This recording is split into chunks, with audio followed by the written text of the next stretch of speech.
Edmonton Sports Talk. My God, I loved it. My name's Jay Milne. #Blue. Our sports update deliverer, the Coop. I'm Zachary Kubish, and you're up today. You know what, Reid? You might be honest. All right, here's what's going on in the nest.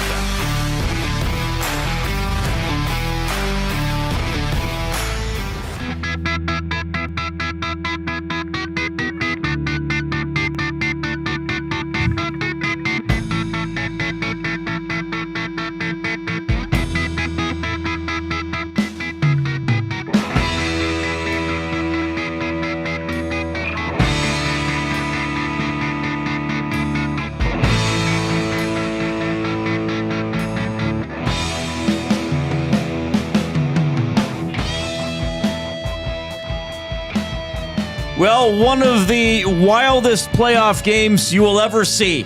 Certainly a joy to watch. Unless you're a fan of the Edmonton Oilers. Then it was mostly miserable, then really encouraging, and then in the end, completely miserable as the LA Kings take game one of the best-of-7 series, 6-5. My, oh my, a lot to break down, which quite frankly, for 39 minutes and 54 seconds, it didn't look like there was going to be much to break down. It looked like it was going to be the Kings stifled the Oilers, didn't give them anything.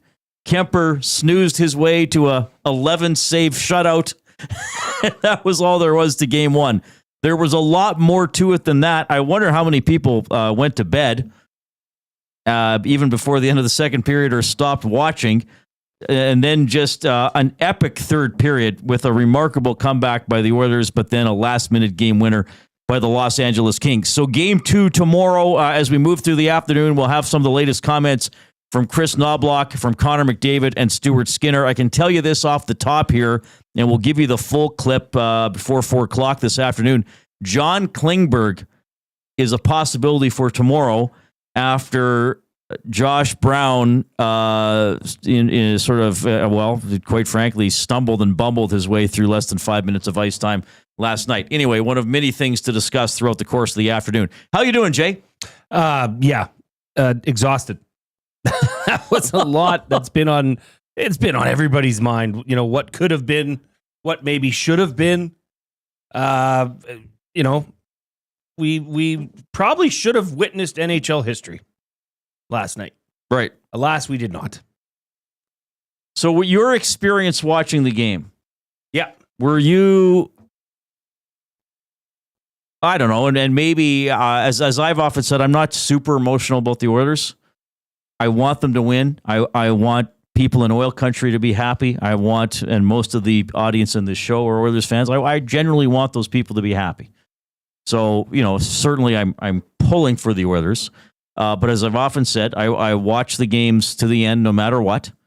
The 4-1 goal, for me as a viewer, perked my ears up a little bit, because then at least you think, okay, they got one past Kemper, finally, who, quite frankly, had nothing to do until he faced that shot.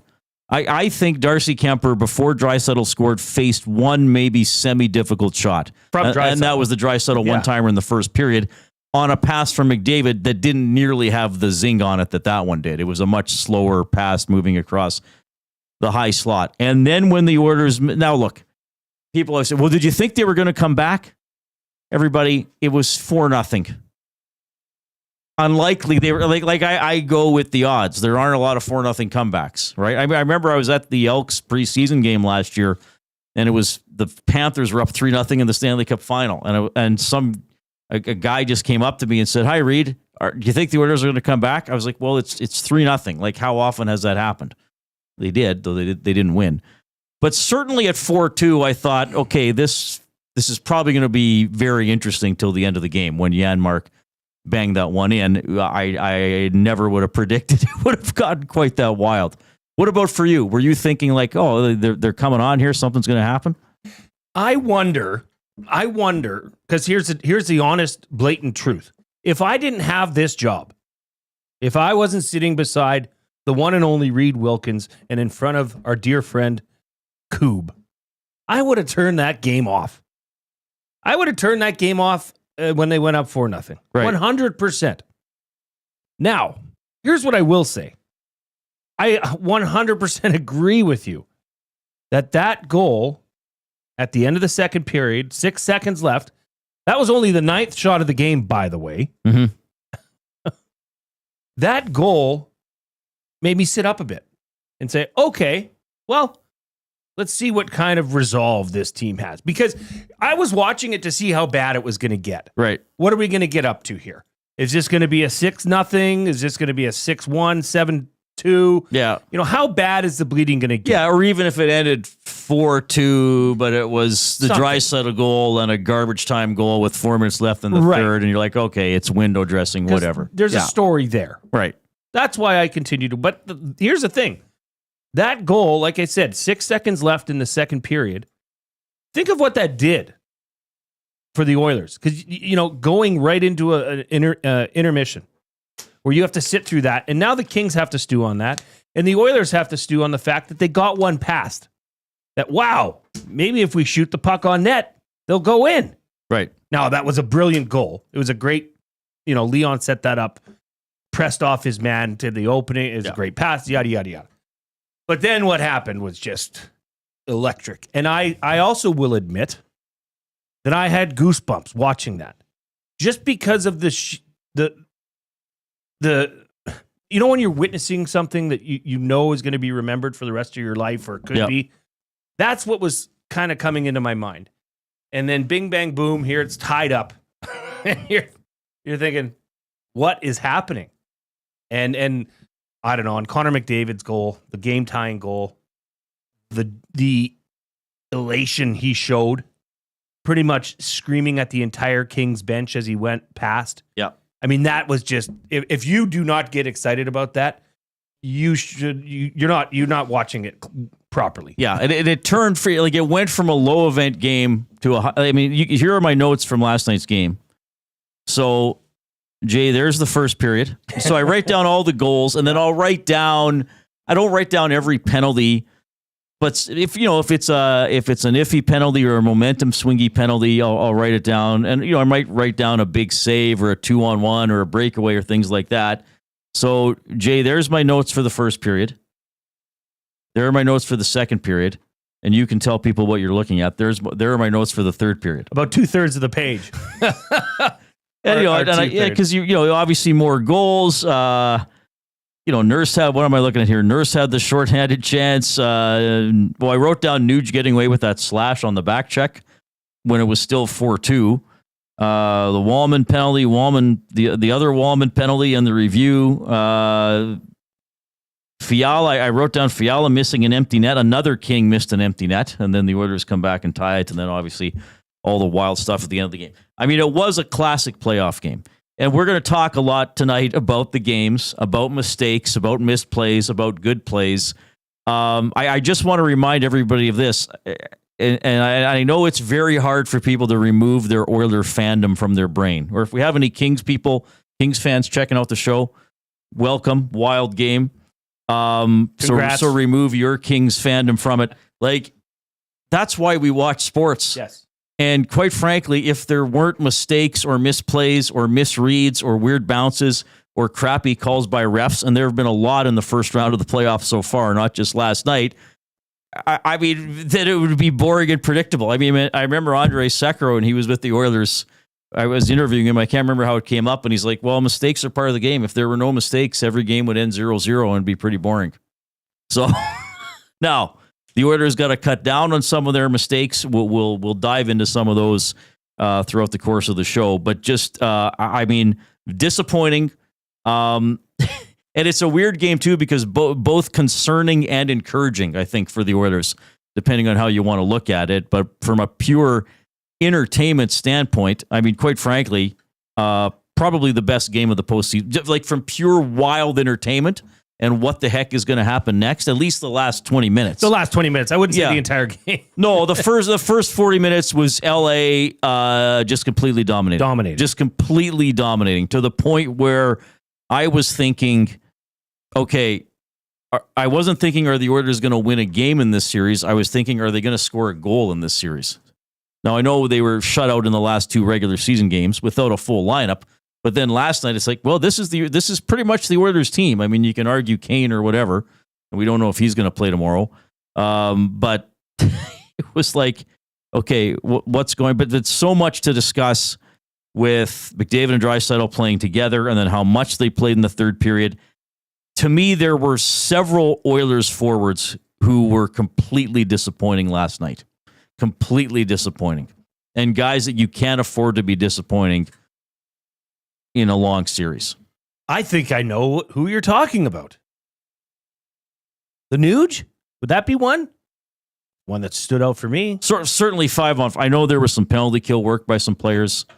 Killing off that 5-on-3 was big. But this is the problem. Can be the problem with the team. You can, like, and we talked about this early in the season. You can put Leon and Connor together.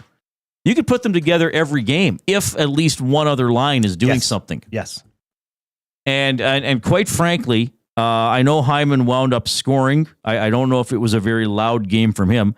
I would actually say after McDavid and Draisaitl, the next two best Oilers forwards were probably Corey Perry and Matthias Janmark. I struggle to remember Connor Brown doing much. Henrique, not much. Now, I know sometimes these guys are just supposed to check and not be noticed. Fair enough. But not a lot of noise in the offensive zone from anybody except the big guys. Okay, Skinner and Arvidsson, maybe you give them some credit in the third period. Frederick to some extent. But yeah, that has to change. But the flip side of that is, and this is what I said going into the series, can the LA Kings stop Leon and Connor? They can't. Quite frankly, they can't. Ultimately, they could not last night. Now, the Kings still might be able to win the series, even if Connor and Leon get 16 points each. But that's one discussion point. The Oilers' big guys did go off. Nobody else really did anything offensively, and then certainly there were some issues with goal prevention along the way. 2/3 of their shots on net came from either the D-men or Connor and Leon. 2/3 of their total shots. Yeah, and this is not new. This is not foreign. This has come up. The too many passengers syndrome that the Oilers seem to have from time to time. Well, and also, so in the McDavid-Draisaitl era, the Oilers are now 3-11 in Game 1. But let's, for argument's sake, throw out 2017. So in the 6 consecutive years the Oilers have now made the playoffs, they're 2-10 in Game 1. In game ones, yes, all together, and they've lost a game 6-5, lost another game 8-6, and lost another game 9-6. I know we're going back to different years, and again, the only true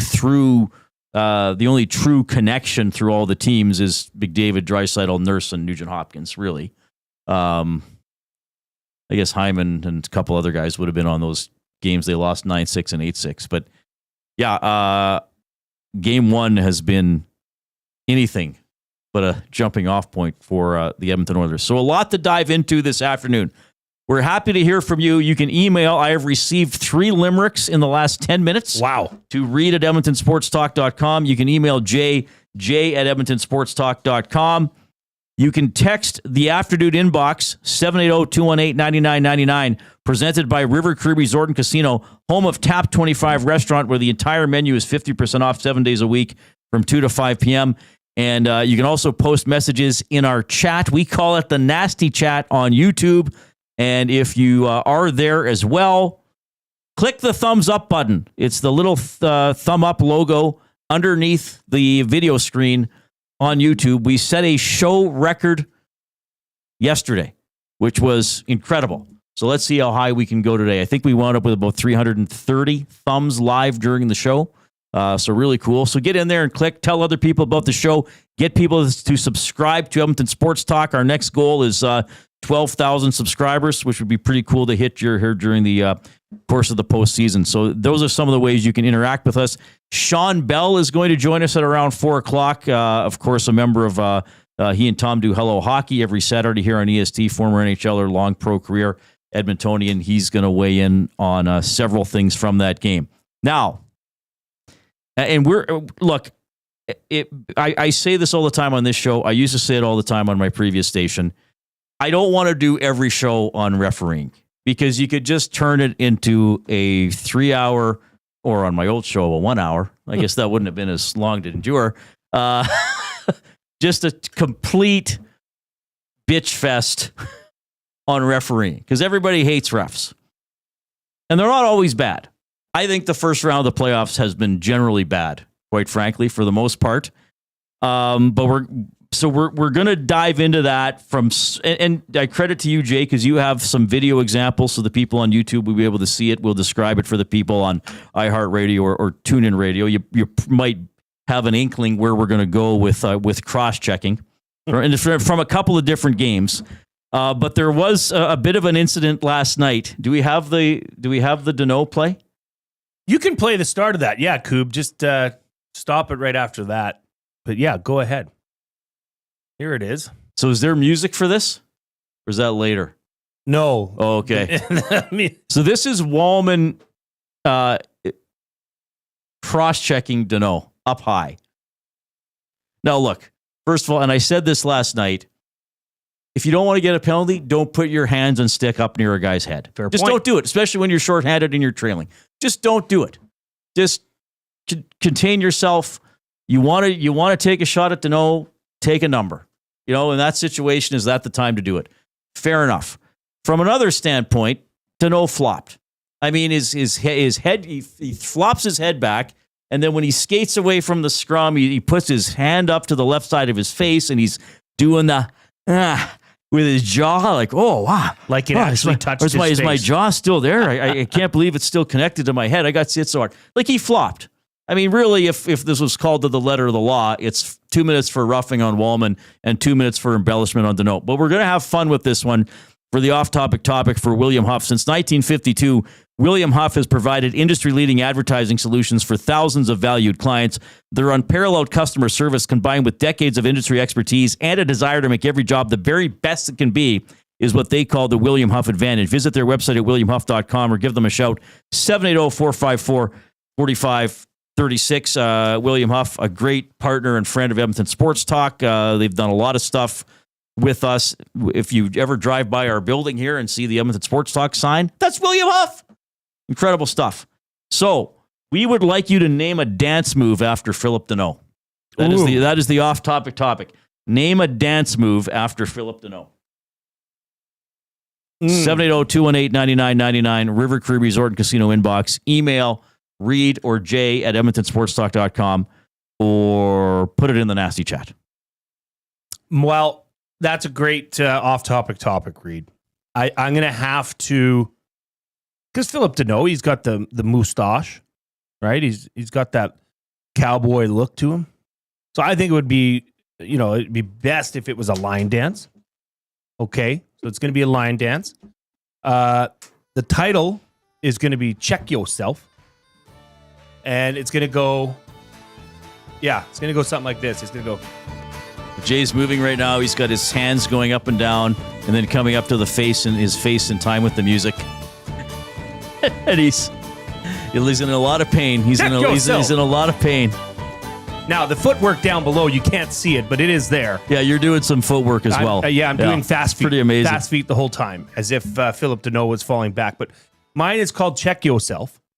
It's a line dance by Phillip Danault. Right.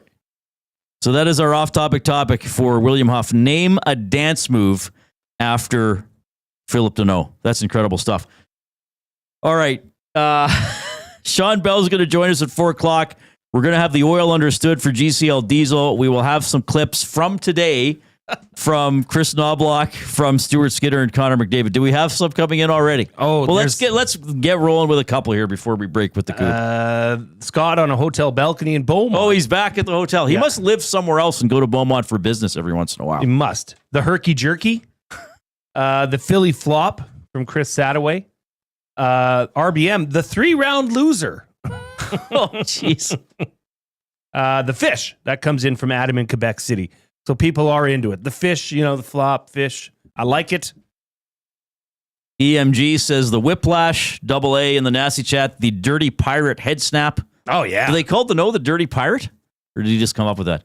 the Big Uke, the Breakneck, X-Ray J, the Stanky Cheese, and Jasmine likes the Check Yourself. Did Jasmine go to that concert last night? Who was it? Genuine? Nelly. Nelly, that's what I meant. Jasmine, please put a 5-word review of the concert in the Nasty Only Chat. 5 words. Only no 5 words, because that's about how long I'll stay interested in it. We got a lot of people listening. Good. We we went for the show record yesterday. Hey, why not? Dare to dream? We want big numbers. We want numbers. We want big numbers. And the thumbs up, again, I want to emphasize this. Yes, it gives us instant gratification. We like saying we got to a number. But you know how the old internet works. There are all these algorithms. Like, I don't know if I told people this. Like a couple years ago, I wanted to buy a new shelf. I needed a shelf for a bookcase or something. So, I'm Googling stuff, looking at stuff. All of a sudden on Instagram, it's all these, so I know it's creepy, but it also can be helpful. So if you're thumb-upping stuff, it's going to help other people who might share your interest to find our station and help us keep building. And we have built a lot in a little over a year and a half, and even since you and I started the show about 8 months ago. So give us that thumbs up. Let's keep rolling with stuff. We have plenty to dive into, but first, our good friend, Zachary Kubish.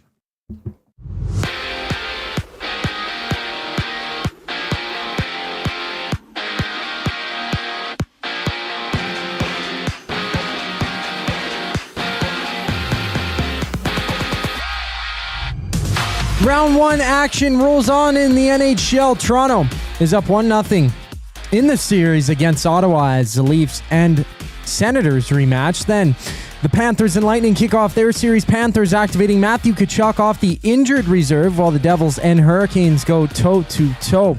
Carolina holding New Jersey 1-0 in the series before the Wild look to tie their series with the Knights at 1 apiece. Elsewhere, the Islanders are parting ways with 82-year-old general manager Lou Lamoriello, with the team announcing that they will not be renewing his contract.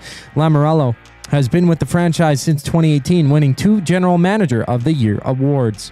And the Kraken have made some changes of their own, promoting General Manager Ron Francis to become the team's President of Hockey Operations, with Assistant General Manager Jason Borderell taking his role as manager. Basketball has 3 games, including Indiana hosting Milwaukee in Game 2.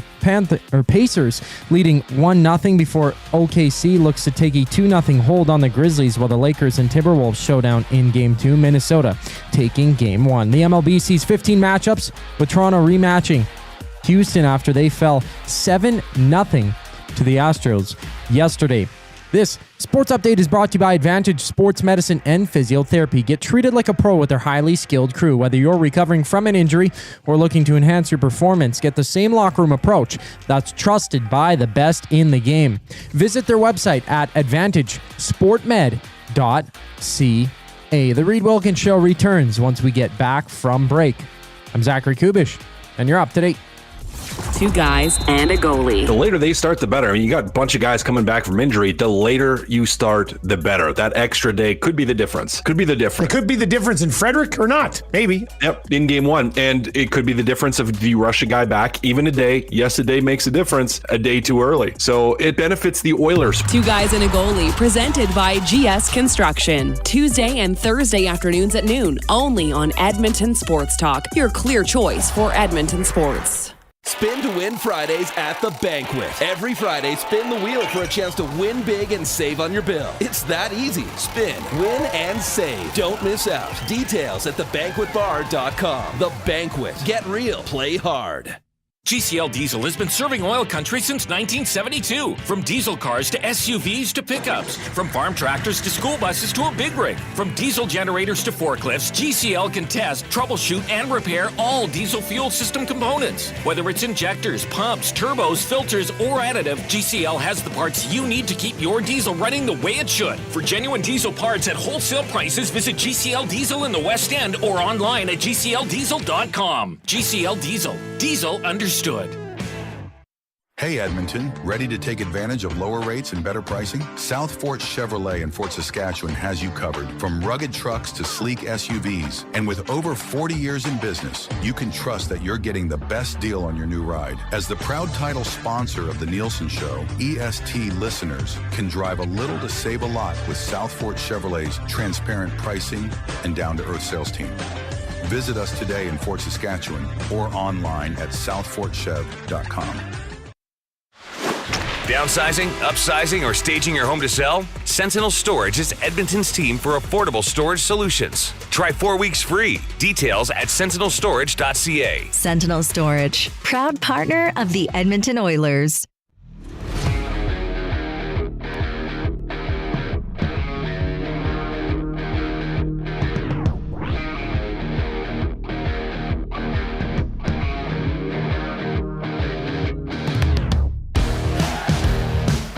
All right, Jasmine with her 6.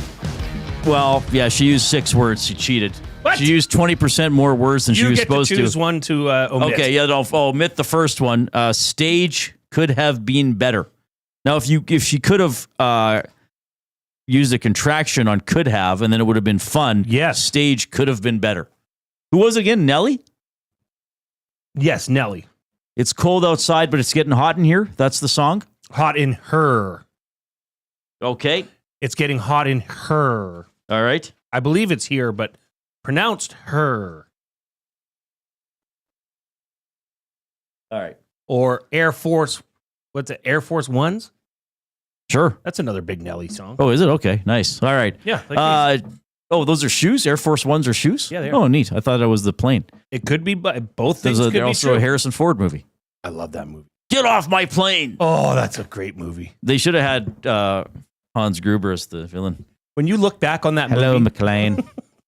It appears I'm on your plane. I'm an excellent pilot, Mrs. McLean. Oh, I love that movie. The CGI at the end of the movie when the plane crashes. Oh, I don't remember is that. Terrible. Of an Air Force One? Remember, What was it, a 97? Remember when his security detail guy that was leading the charge gets left on the plane? No, I don't. What? I don't remember. I just know I've seen it. I don't. love Wasn't that movie. Oldman the villain? Yeah. Yeah. Yeah. Great actor. Great. All right, Jay and I are in the banquet studio. Strike up some fun at the banquet bar, bowling, drinks, and a great time with friends. Get real, play hard at the banquet. Appreciate having them on board. Got a limerick. Well, I have several limericks. I'll start with, who do I want to start with today? Oh, Bronco Nick sending one in to read at edmontonsportstalk.com. Oh, my God. Connor tied it. We cheered in chorus. Hernan wanted a Philip Morris. LA scored. Their fans adored. But remember, McDavid is Chuck Norris. Really good from Bronco Nick. High quality limerick. You can submit those to read at edmontonsportstalk.com or Jay at edmontonsportstalk.com. The off-topic topic, name a dance move after Philip Deneau. We had some good suggestions for that. We'll get to more a little bit later on. All right. The Oilers did not skate today. Media availability, I believe, at their hotel in Los Angeles. So one of the many discussion points from last night's game was Josh Brown in the lineup. Josh Brown didn't play a lot. He played 454. 233 of that was shorthanded. He was credited with 3 blocked shots, but he was on the ice for that early power play goal that got it started for the Los Angeles Kings as he let that backdoor pass go by him, and the Kings jumped out to a 1-0 cushion. So that relates to this next clip, as Chris Knoblock today was asked for about an update on Evander Kane and John Klingberg. Yeah, going in the week before, we expected almost everybody being available for the first round, and if not for game 1. Evander's very close, has not been cleared by the doctors yet, but like I said, we're going to see him at some point during this series, and or I assume we are. But to say that he's going to play in game 2 right now is a little premature, so we'll just wait and see when he's coming in. Klingberg is very close also, and that's another option that we have to add a guy like that. Last night we're chasing the game. Obviously, it would have been nice to have to add a little more offensive flair. But, I think we're looking at what's best for our group, and but Klingberg is a very good possibility. All right, so wait and see on Kane, and he went from saying Klingberg is an option to a very good possibility for Game 2 tomorrow. Klingberg's game with the Oilers, I would say, in the regular season, mostly unimpressive, coming back from a long injury, and then he got banged up again. He is better than Josh Brown. He's probably better than Cam Dineen. Troy Stecher, obviously out of action, as Tom told us yesterday, still in Edmonton, so maybe a possibility for Game 3 on Friday at Rogers Place. So Klingberg to come in. The Oilers basically played with 5 defensemen, which we... 454. And they did do... Well, they did do what I said they would do, but they did it even more so, and that was one of Bouchard, Kulak, Nurse, or Wallman would always be on the ice. It was... And what did Emerson... wind up getting to? Emerson got to 13-10, played 19 shifts, so he's played a little bit more. 234, that was shorthanded. So it was curious that Josh Brown was in the lineup. I'm not saying this is why they lost the game, and he was out on the penalty kill in the third period where they got it done 2 men short. But certainly, when you lose a game, a lot of things get questioned. So the lineup choice to go with Josh Brown certainly gets questioned. And then and look, everybody, if there's a lot to talk about, we can't do it all at once. So when we bring up one part of the game, I don't want your freaked out messages. What about this, Reid? What about your calmness? 3-hour show. We'll get there. We're going to get to the harmonicas, everybody. Oh, yeah, Just we relax. will. We will get to the harmonicas, which was... something else. I might use the word unbelievable with that. Yeah, I would allow you to. That was something else. So the game-winning goal, you had... of course, the question is, McDavid and Draisaitl had played most of the last... Well, they played a lot of the third period, but most of the last 5 minutes of the game. They were off the ice for a bit after they tied it. Arvidsson had that decent shot on goal to put the Oilers ahead with 1:12 left. With 53.8 seconds left, Draisaitl kind of put a dribbling shot on net that was frozen for a face-off. And then the Oilers won the face-off. McDavid doesn't get the puck in deep, not deep enough, and the Kings go the other way for the game-winning goal with Wallman and Bouchard on the ice. So, some of the questions there are, should have you kept putting those 3 forwards out? This is an interesting discussion point to me because the Kings were reeling. I know they won the game. I know they got a dramatic goal. There had to be some shock on that bench. Not saying every player, certainly would have been to varying degrees. Yes, they have a lot of experienced players who have been deep into playoffs and won Stanley Cups or gone to finals. They were up 4-0 with 7 seconds left in the second period. They were still up 4-1. Then, and from their point of view, Janmark makes it interesting. The Kings make it 5-2. They're probably thinking, okay, go away. We've put it away. Go away. Thanks for having your little 4 minutes of fun. So I understand Knoblock's thinking, let's win it in regulation time. Because, and I'm going to present both sides of it here.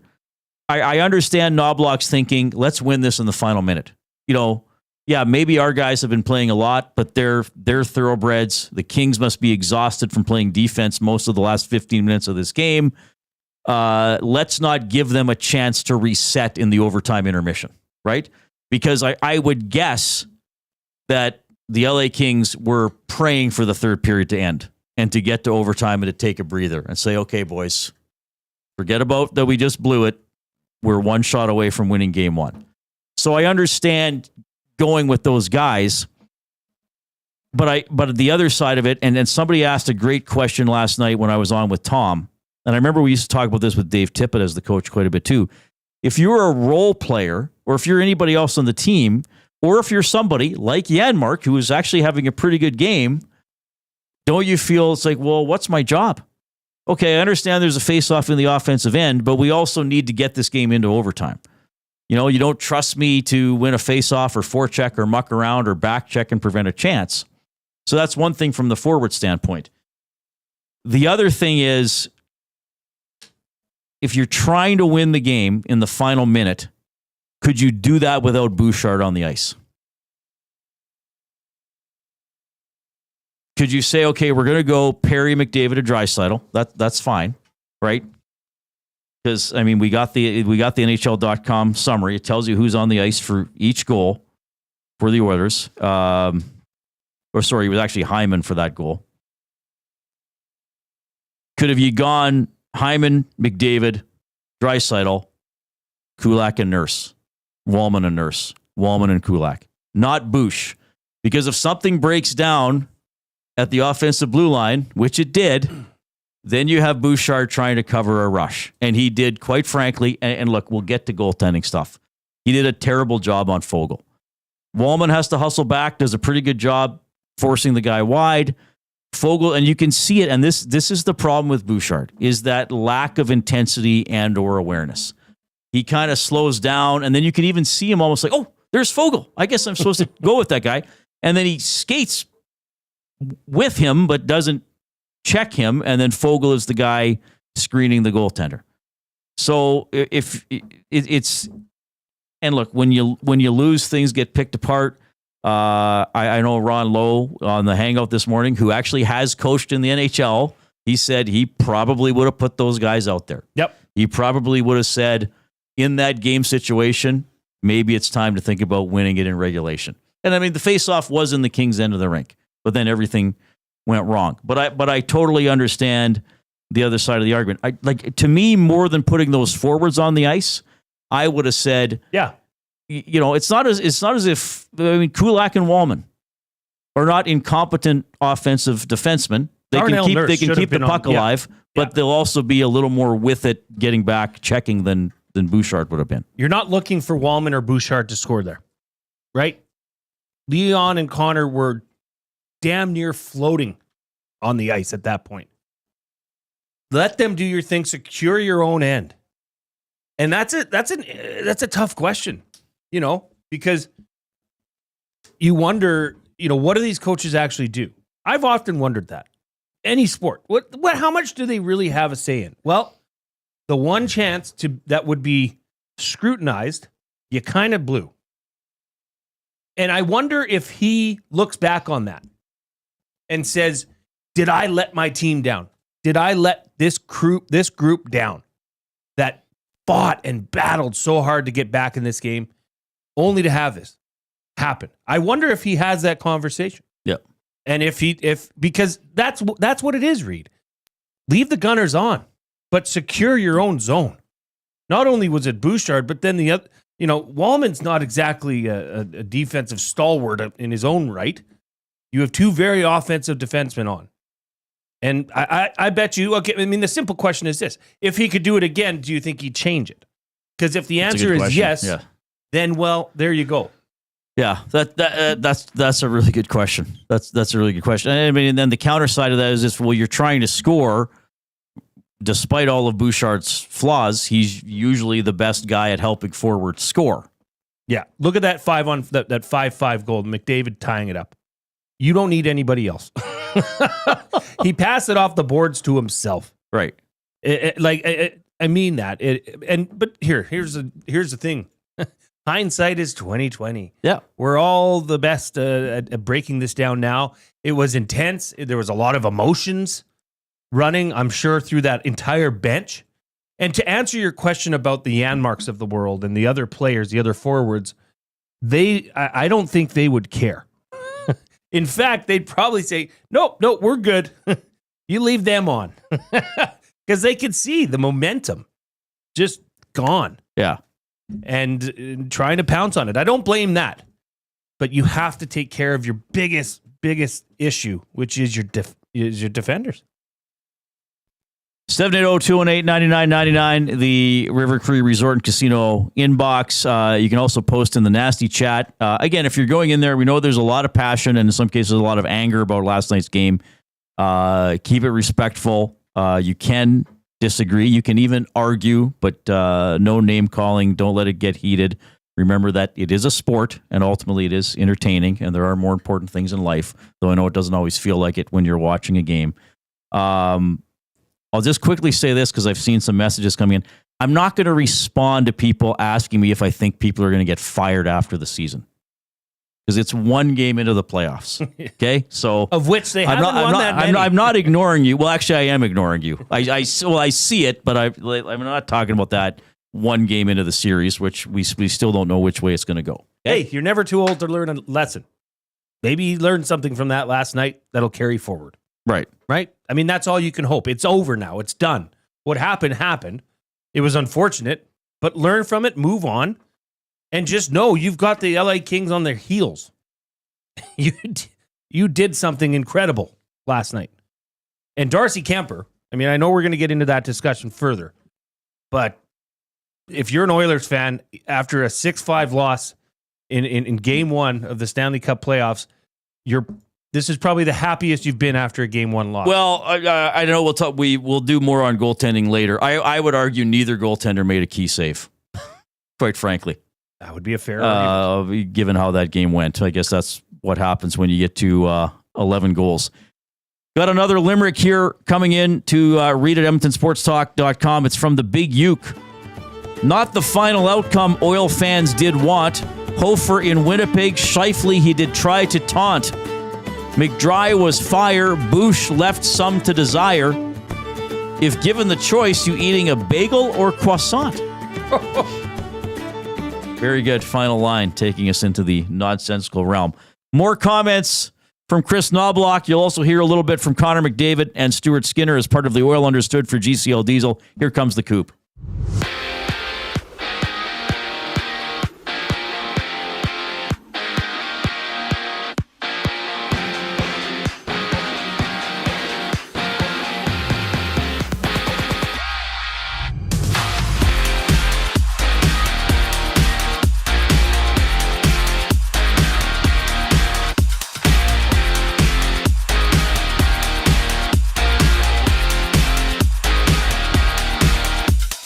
4 games in the NHL, including Devils, Hurricanes. Game 2, New Jersey will play without Luke Hughes or Brendan Dillon.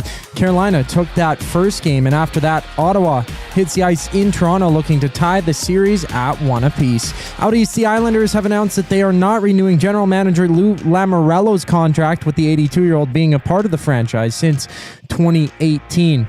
In Seattle, the Kraken have promoted Ron Francis to be the president of hockey operations while naming Jason Botterill as the new general manager. Elsewhere, longtime voice of ESPN Sunday Night Football, Mike Patrick, has passed away. Patrick spent 36 years with ESPN before retiring in 2018. Patrick was 80 years old. On the court, the Grizzlies and Thunder tip off for Game 2. Memphis trails 1-0 in the series before the Lakers and Timberwolves go at it. Minnesota taking Game 1 while the Bucks have a date with the Pacers. Milwaukee looking to tie the series at 1-1. Damian Lillard expected to return to action for the Bucks for the first time in over a month. And there's 15 games in baseball. The Jays rematch the Astros after Toronto was smacked 7-0 last night. Chris Bassett takes the mound for the Jays. This sports update is brought to you by Paramount Flooring, proudly serving Edmonton and area for over 30 years. Their West End showroom is open 7 days a week. You can also shop online at ParamountFlooring.ca. The Reid Wilkins Show returns after a brief intermission. I'm Zachary Kubish, and you're up to date. Get your fix every single game with the GCL Diesel Oil Stream pregame and postgame shows with Tom Gazzola and Hernan Salas. Whether it's breaking down the starting lineup, predicting key matchups, or diving deep into the game's biggest moments, Tom and Hernan are here to give you the best insight and analysis in the city. After the final horn, get the breakdown of every key moment, performance, and player reactions. It's your one-stop shop for all things game day. Catch the GCL Diesel Oil Stream pregame and postgame shows with Tom Gazzola and Hernan Salas, only on Edmonton Sports Talk, your clear choice for Edmonton sports. Gallo LLP is an Alberta-based accounting firm with expert chartered professional accountants in both our Edmonton and Sherwood Park accounting firms. Our experienced and innovative accountants provide financial advice that saves our clients money. Simply put, we help our clients protect their assets and grow their businesses. At Gallo LLP, they go beyond the numbers to ensure the continued success of your business. Reach out to Preet or John to discuss how they can help your business grow. Visit GalloLLP.ca today and see how they can help you take your business to the next level. Do you have pets? horses, chickens? Did the place you used to get your feed recently close down? Have no fear. Clover Bar Feeds is here. Whether it's dogs, cats, horses, or chickens, Clover Bar Feeds has you covered. Offering a large variety of food and feed, you can trust the experts at Clover Bar Feeds. They've been family owned and operated for over 60 years. This means you can expect nothing less than top-notch service and selection. Come visit them at 200 Portage Close in Sherwood Park, or visit them online at cloverbarfeeds.com. Looking for quality building materials and friendly advice? Visit us at Windsor Plywood Leduc, family owned and locally run since 1993. From interior materials for doors, flooring, baseboards, and all the finishing touches to all you need for your outdoor projects like cedar lumber for decks and fences, plus all the plywood you'd need. Our full-time on-staff carpenter can help with anything odd-sized or custom, and from domestic hardwoods to exotic selections, we've got you covered. And if we don't have it, we'll track it down for you. Windsor Plywood Leduc. We're the experts you need to know. Must you click? Click. Thumb. Must you click? All right, there is the Thumb Clicks remix as put together by the Coob. If you are consuming the show using YouTube, please give us a thumbs up. The little Fonzie logo, well, the little thumbs up logo, I call it the Fonzie button. If you remember Happy Days, and who wouldn't? Give us the thumbs up. We're approaching 100 already, 3/4 of an hour into the show. So let's keep clicking away. Good audience by the looks of it on YouTube. So everybody get in there and click. You can also take us in iHeartRadio app, TuneIn Radio app, go to EdmontonSportsTalk.com. Podcasts. A lot of options. Podcasts in the future. I know we have some good numbers there. So pretty cool. Pretty cool. Really appreciate it. Playoffs, a lot to talk about and a lot to dive into here as part of the Oil Understood for GCL Diesel, providers of the best diesel engine components around. From turbochargers to injectors, fuel pumps to sensors, they are the critical engine component experts. Proud to serve Edmonton and Northern Alberta for over 50 years and now a partner of Edmonton Sports Talk and the Reid Wilkins Show. GCL Diesel. Diesel!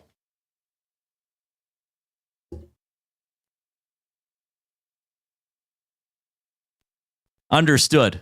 All right. So we had the Knoblock clip from, oh, sorry, Jay. We had the Knoblock clip from, we played in the last segment that Evander Kane will see about tomorrow. It sounds like John Klingberg is a pretty good option to play, as is the custom. The Oilers lose game one of a playoff series. Knoblock says, oh, well, I know this team can recover. You know, last year against LA, we were able to win the first game, but often in the past, as you mentioned, it hasn't been the case. We knew that it was going to be a difficult task. LA's playing really well, especially at home, but it was nice to see that we were able to break through and score some goals late in the game, something that we haven't done very much of. But, you know, I think there's some areas that we thought we could be better. You know, staying in the penalty box, won. They scored 2 power play goals. There's the difference of the game. But there's other things that we need to get better at to give ourselves an opportunity. All right. McDavid on what was lacking through the first 2 periods. I thought we struggled coming through the neutral zone. Obviously, that's their staple. Been that way for a long time. And I thought we struggled to get through the neutral zone, struggled to get on the forecheck. Gave up too many easy ones. Tough to recover. Well, I noticed that last night. I mean, the Oilers just could not get through skating through the neutral zone, passing through the neutral zone. And I thought the passing by Edmonton was poor, sometimes because they just didn't do a good job dealing with the Kings' pressure. And I also thought they missed passes to open guys, where I call them the passes to nobody. Like, was that to the guy at the offensive, the one offside dot or the other one? I don't know. It just sort of went in and went between them and hit the boards. And then they seem to be trying that a long stretch pass up the middle, maybe to chip it in or try to get something started that way. That didn't really work. A little bit more here on the neutral zone from Chris Knoblock. Any team, if they've got pieces in place, it's going to be difficult to get through the neutral zone. There's 5 guys through the neutral zone from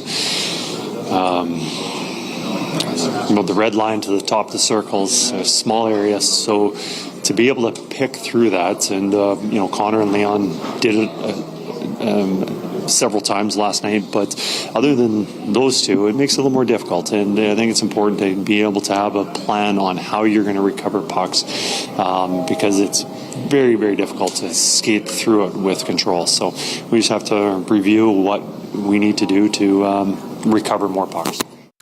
Yeah, I mean, look, you got to give the Kings credit, a defensive clinic, and that is their strength. As we talked about, well, a lot throughout the year, but especially going into the series, the goals against, the shots against, Gavrikov and Edmondson, who two players we used to talk about the Oilers possibly acquiring when they got Ekholm, who is better than both those guys.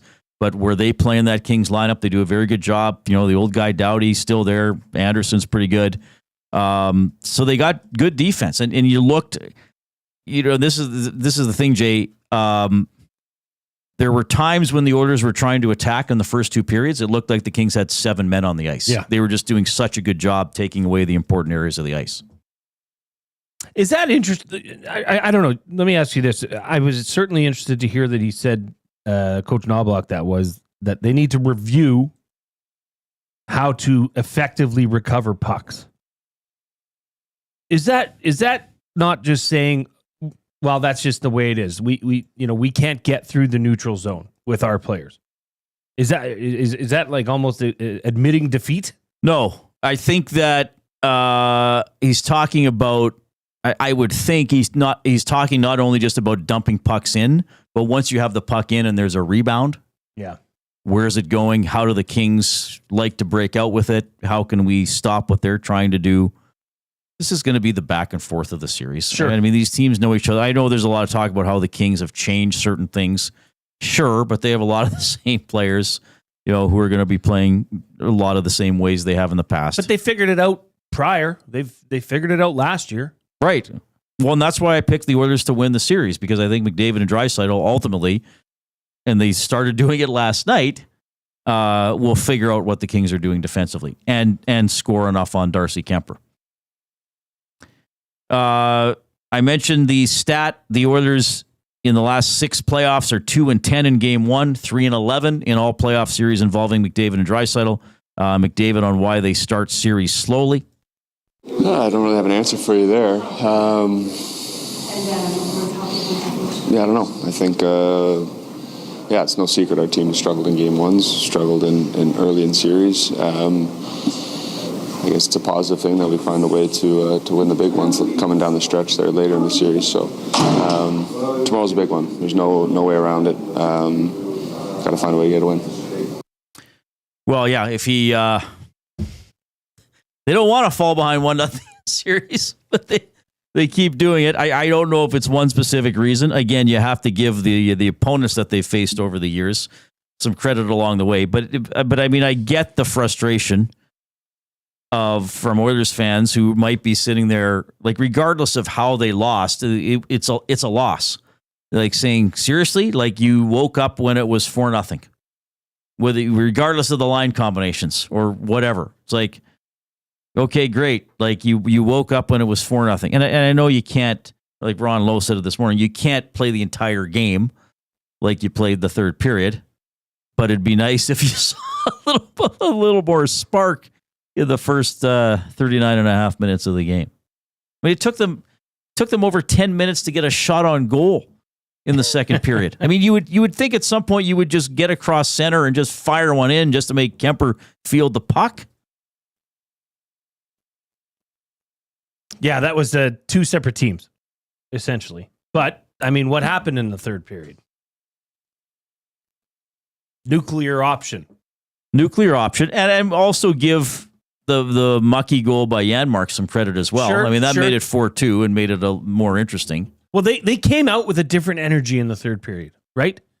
That was a team that was, it was almost like, Kate, one at a time. Let's just get another goal. Right. And then get another goal, see what happens. It was a different team. And I don't necessarily love that. Because where's that team in the first period? You're capable of doing that.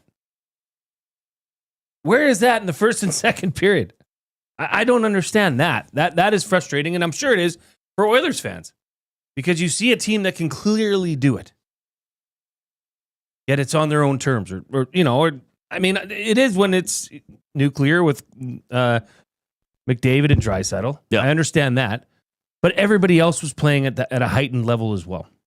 So I don't know. Maybe it just rubs off and you really do need to lead the rest of the team. Stealth Legends in the nasty chat. What does the way the Kings won last night do for their belief for the rest of the series? Well, I can only speculate because it's like, as I always say, it's hard to know how other human beings feel. It's my experience, though, from talking to athletes and a lot of times ex-athletes who might be more candid with how they felt. Most of them believe they're going to win. And most of them truly don't look that far ahead. Like, we had the Ford brothers at that event. They had no idea what the Elks schedule was beyond the first game. Like, they seriously didn't. Yeah. So I think LA believes they can win. I'm sure they were tense last night. I'm sure they were upset. I'm sure they had doubt in the moment. But they're going to think, well, as I always say, we figured it out. We won the game. Like, we had more than Edmonton. And whether you win or lose, you're going to get notes and get reviewed by your coaching staff. So I think LA strongly believes they can win the series. I bet you when LA was down 3-1 coming back to Edmonton for Game 5 last year, they strongly believe they could win the series or at least win Game 5 and take it back to LA. I think what maybe Stealth Legends is asking there, if I can maybe read your mind a little bit, Stealth, like, are you asking me, do the Kings feel like they lost the game? No. Do the Kings feel worried about McDavid and Draisaitl? Yes, but they did anyway. Fair point. That's a good point. So and the Kings are going to say, okay, if we play a complete game, the Oilers don't score. Like that. Like, this goes back and forth. This is the beauty of it, right? I think there's belief for both teams, and you got to go out and execute. It's just the slightest bit of doubt probably has crept into their mind. And maybe not even about Connor and Leon. Maybe it's about Kemper. Right? I mean, that was a question mark. He was facing muffins until the third period, essentially, or until Draisaitl's goal with 6 seconds left in the second period. Yeah. It was not tested at all. When he was, they were going in at a rapid pace. Yeah. And we'll talk more about the goaltending later on. Stuart Skinner had a clip today about the game-winning goal, so he'll give us his view of the Danault floater that went in the final minute. Am I pronouncing nuclear wrong? Nuclear. How are you saying it? Nuclear. Okay. I'm being told it's nuclear. Nuclear. Nuclear. How who's saying it any other way? Bones is saying nuclear. Nuclear? Are we getting henweed? I have no idea. We're gonna say it how we're saying it. Okay. And we're not. I just wanted to check. We're not going to worry about it. We're going to have belief in the way we're saying it, and we're not going to be prone to distractions from the outside. We're focused. We're focused. Anything that's we know in this room how to do the show, and we're not going to be distracted. Shawn Belle's going to talk about the Wild night coming up after the 4:00 break. The Lock Shop. Huss joins us from Winnipeg this morning. Huss, what is up, my man? Listen, unbelievable night last night at Canada Life Center. Jets are up 2-0. I mean, one of the great playoff games I've ever seen, even though it was a 2-1 game. This was an absolute classic Jets game. And I'll tell you what, you watch that game and you realize that this team is going to be a bitch to beat 4 times in 7 games. The Lock Shop, weekday mornings at 11, only on Edmonton Sports Talk, your clear choice for Edmonton sports. The River Cree Resort and Casino presents Bump and Grind Rewind, May 16th, featuring Drew Hill. With Cisco and Genuine, plus DJ Hartman B. Bump and Grind Rewind. Friday, May 16th at the River Cree Resort and Casino. Get your tickets now at rivercreeresort.com. You've heard the name, but what does it mean? For over 66 years, William Huff Advertising has supplied signage from screen printing to digital to LED with design, production, and install in-house. It's a one-stop shop for all your signage needs. Edmonton owned and operated, William Huff has been trusted by the biggest companies and teams in the City of Champions and many others across the country to do the job. If you're looking for a way to get the word out about your company or event, they are the answer. Go to www.williamhuff.com. Their results speak for themselves. Play more tables and games. Play more tables and games. Make the most of your fan game. Oh, you want to, you need to, you know just what you gotta do. It's time to add some fun to your life. Make the most of your fan game. Play more tables and games. PlayMoreGames.ca.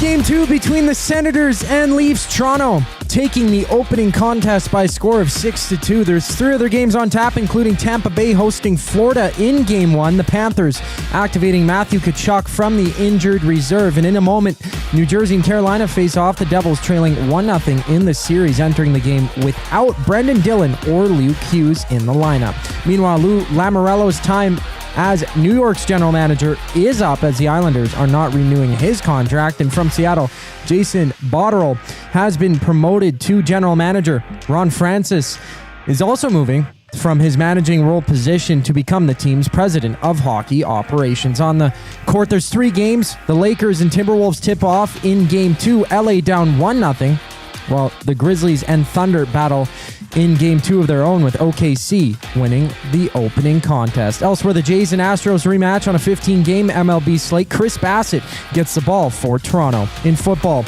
Mike Patrick, longtime voice of Sunday Night Football, has passed away after spending 36 years working for ESPN. Patrick was 80 years old. I'm Zachary Kubish. That was your sports update. The second hour of the Reid Wilkins Show starts right now.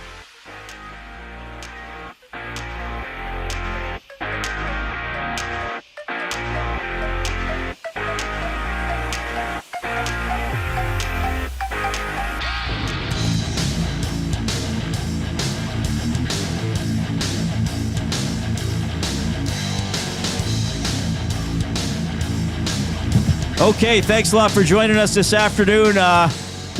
Jay Milne has the ESTV fired up because the games start now. What a schedule today. By the way, the ESTV, we had to change it off divorce court. Now I don't even know how it got on there. Now we'll never know what happened to the Pattersons. I blame you, Jablonski. You drove your parents apart. If right now, Devils and Hurricanes, 5:30, Senators, Maple Leafs, 6:30, Panthers, Lightning. So that's an 8:30 Eastern start. Wild and Golden Knights are at 9 o'clock. So 8 o'clock in Vegas, 11 o'clock in the Eastern time zone. So here in the good old Mountain time zone, games starting at 4, 5:30, 6:30, and 8. I think that's right. So you can basically watch hockey for the next about 7 hours if you're already home and camped out on the couch. I don't know where Shawn Belle is, but he's going to be joining us every Tuesday here throughout the postseason. You get him on Hello Hockey as well every Saturday here on EST. Bellsy, how's it going? It's going good, gentlemen. How are you guys doing? I'm doing great. I'm going to throw you, because I was just giving these start times, so I'm going to throw you a bit of a different question before we dive into last night's game. Sounds wonderful. A lot of hockey players are creatures of habits. A lot of games start at 7, like in different time zones. Yep. Like when all of a sudden the Panthers and Lightning got to play a game at 8:30, or even last night's game, it's at 8:22. It's not at 8:10. Can that? And this is not to make an excuse. This is just to get is it different for players? Like, can this throw a player's routine off? Like, is this unnerving for some guys that there's unusual start times compared to the regular season? Well, like you mentioned, that hockey players are a creature of habit, and it 1,000% throws guys off. Because I remember playing, and we had Guy Boucher, and he was a guy that kind of knocked me out of this mentality where it's like routine.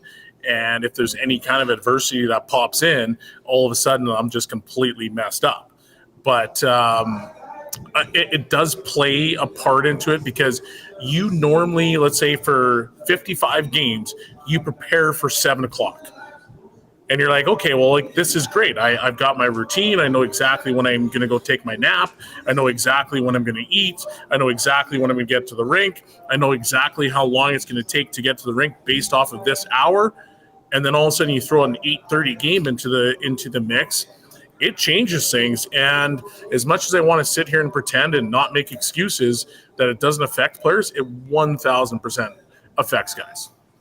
Yeah, that's a weird one for the Panthers and Lightning to start at 8:30 Eastern time. I don't know if I remember seeing that before. Anyway, kind of a triple and a half header, because there is some overlap with the games for fans tonight. Crazy game, Bellsy. I'll start here. Jay and I were talking about just our experiences as viewers. If we had that belief that the Oilers might make it interesting, I certainly thought they would when it got down to 4-2. And you as an ex-player, you're probably observing even with greater detail than we are. What was your sense of that incredible Oilers push late second into the third? Well, I was watching the game, and I was actually ready to turn it off because I was so disgusted by some of the turnovers and lack of effort and just like detail things where I'm like, man, it's the playoffs.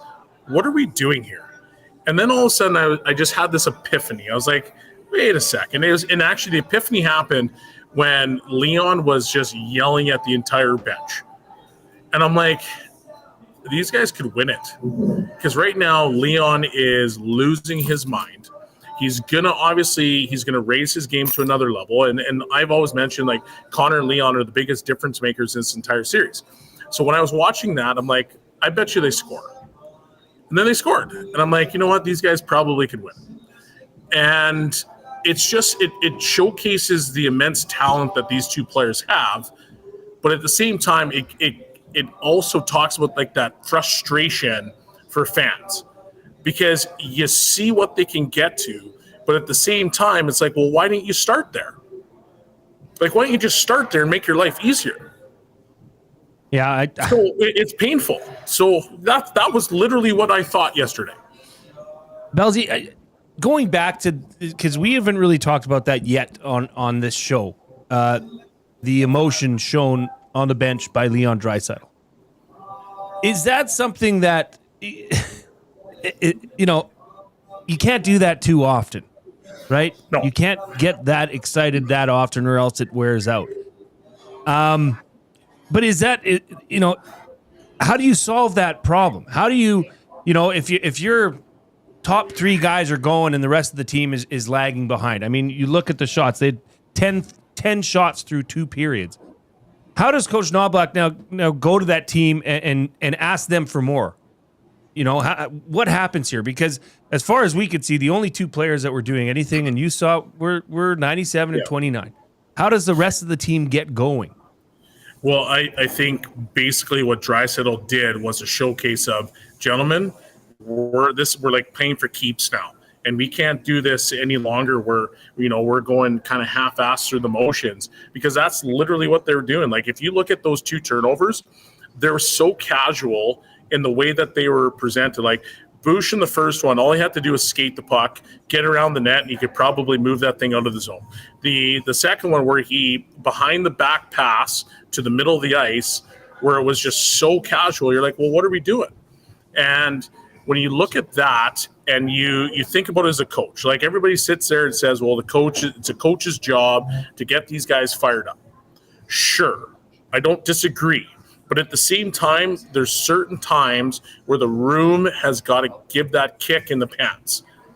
And to me, that Draisaitl moment was a kick in the pants to get everybody awake, being like, Kate, one of our leaders, one of our best players is now like losing his mind on the bench. It's probably time to get going. And I think for those teams, like, that accountability in the locker room, it has to happen. And I would Knoblock do that? Probably not. That's not his demeanor. But it's really hard when it's that peer-to-peer situation where a guy, especially your leader, one of your leaders, is losing it like that. It's hard to now sit back and be like, yeah, I'm not going to go. Shawn Belle joined us this afternoon on the Reid Wilkins Show with Jason Milne. I want to ask you about what the Kings were doing in the neutral zone and how the Oilers can crack it, because I do not believe there is any perfect uncrackable system in hockey. So what was going on there? Because McDavid referenced it, and then Knoblock was asked to follow up on it when they did their availabilities earlier today. The Oilers are a puck possession team. So, like, if you watch a neutral zone regroup, they're very slow out of their zone. They want to make sure guys are swinging, they're moving pucks to speed, which is great. And if you think about it, it's great. It looks great because now you got guys moving. You got the best players in the world that are getting pucks and speed. But what the Kings do really well is they clog the neutral zone, and the way they clog the neutral zone is they have basically everybody inside the dots, and the only opening lane that you have is to the outside. So the Kings are going to allow you to build that speed, but the reality of the situation is, what are you going to do with that speed? Because we're just going to push you to the outside, and as we push you to the outside, we're just going to, skate you into the boards, into the corners. So you really have nothing to do.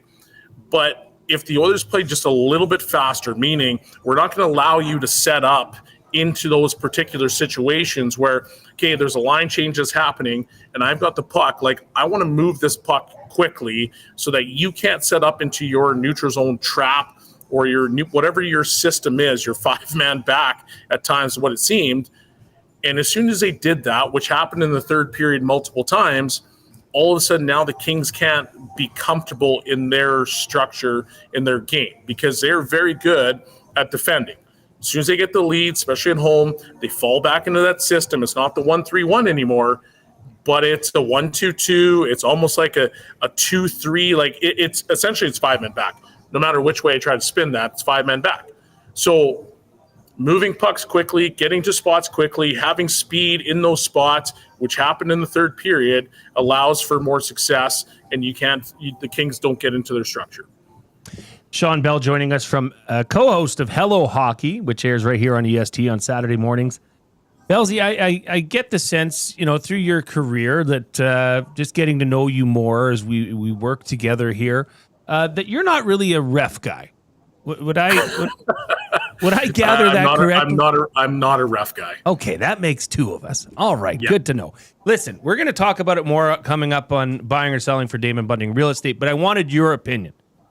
Is it just pull your hair out frustrating to see the lack of consistency across this league?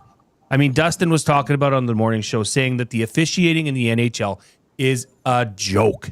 And how can you dispute that? And as a former player who played professional hockey in the NHL, now looking at this, does it just make you scream? Because I know you're a coach now. And, I bet you the reffing that you see there is more consistent than what they're seeing on the NHL ice. Not a chance it is. But one of the things that I always say is, like, tell me what the standard is, keep it the same so that the players know exactly where they can go. Because in one shift, actually, let me rephrase that. So you look at the Danault cross check. I just used air quotations. Well, he snaps his head back. It's like it's lower neck region. So that's called in the LA game, but at the exact same cross check, which actually lands right on the teeth, is not a cross check. So within that right there makes coaches snap, because in one series, that thing is not a penalty. In another series, it is a penalty.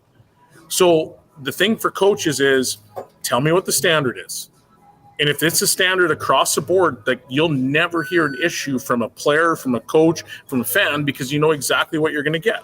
The problem is that it's like shift to shift at this point where nobody knows what's going to be called. So it could be a situation where it's, okay, well, here's an egregious penalty.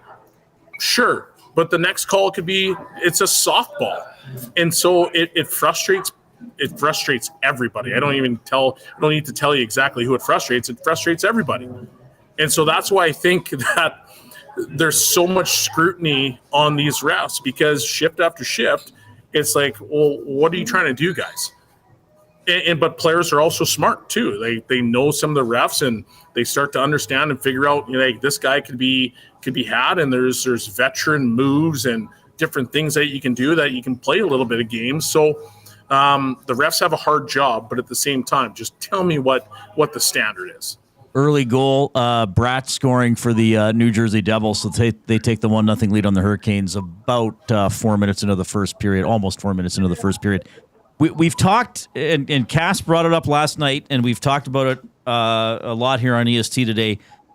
Player selection with 50, when was the faceoff? 53.8 seconds left in the offensive zone.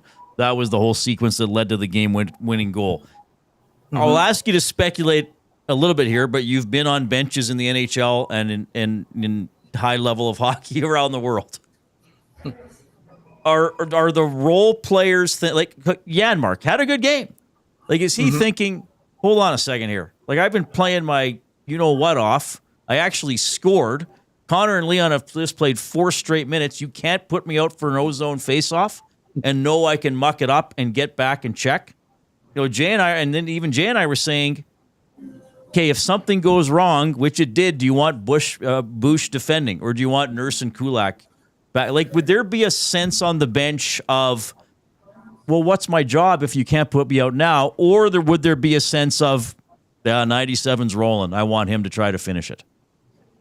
Yeah, I think it's more the latter than anything. Because every single time that Connor and Leon were on the ice, let's say in the last 10 minutes, maybe 15 minutes of the game, it was a grade A scoring chance.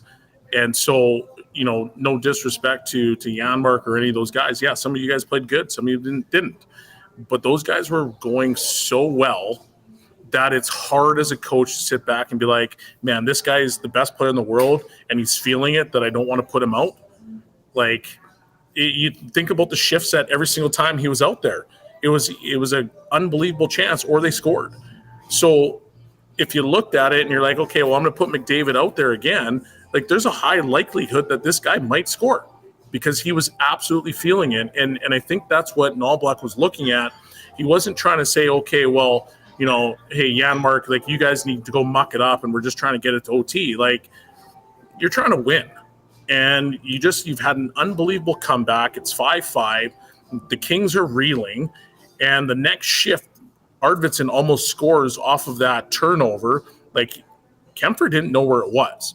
So now I'm going to put my guys, my horses back out again, and let's see what happens. I'm going to roll the dice. I'm going to win and lose with my best players, and that's essentially what happened. And, I know that Skinner took a little bit of flack for the last goal, but, hey, if we're being honest to the situation, like, did Leon backcheck? Because he didn't. And guess who scored? It was his guy. So, there was multiple factors in that situation. And the next question is, well, was Leon too gassed to skate? Right. Well, it is what it is. They won and lost with their horses, and that's really what you want to do at the end of the day. So that to me was a bigger factor than whether the depth players were rolling or not. Yeah. Okay. Bellsy, great stuff. Hello Hockey, of course, coming up on Saturday throughout the playoffs. You're going to join us every Tuesday at 4, which is awesome because we love having you on the show, and there's always a lot to talk about in oil country. Really appreciate it, buddy. Love your insight. Always a pleasure, boys.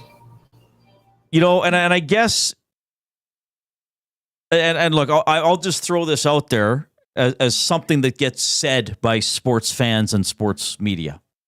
Knoblock lost with his best players on the ice, or his best offensive players on the ice, right? Yeah, sure. Does that bother you? I'm just saying that's no. I'm not saying that bothers me. Okay, so what do we say in football? You're the star receiver. You've got 10 receptions for 147 yards, and we're 3rd and 8 from the 12. Down 4 with 15 seconds left. Give me the ball. And we throw to the rookie who has 1 reception for 5 yards because we thought no one would expect it, and he drops it. Yep. What are people going to be saying? We don't care if Milne's triple covered. Throw him the ball in that situation. So, Well, give your stars the chance to shine.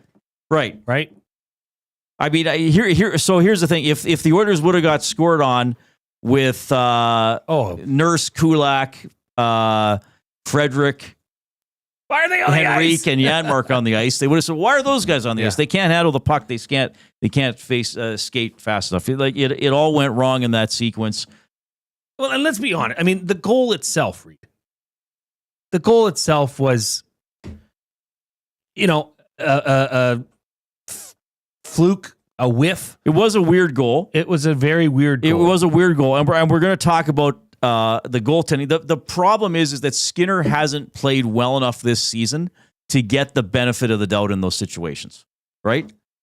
You're right. Like if a goal like that goes in on Hellebuck, you're just thinking like, oh, well, yeah, he's playing a hard shot and he's ready for it and he lost sight of it for a second and it goes in. With Stuart Skinner, and I think for the most part, rightfully so, there's no leeway because there's been too many that have gone in where you're thinking like, man, oh man, we needed that to be stopped. And especially in that situation where the Oilers had all the momentum, and you needed a save. Now, did Kemper give LA a save? Not really. But he was the goalie that got out winning the game.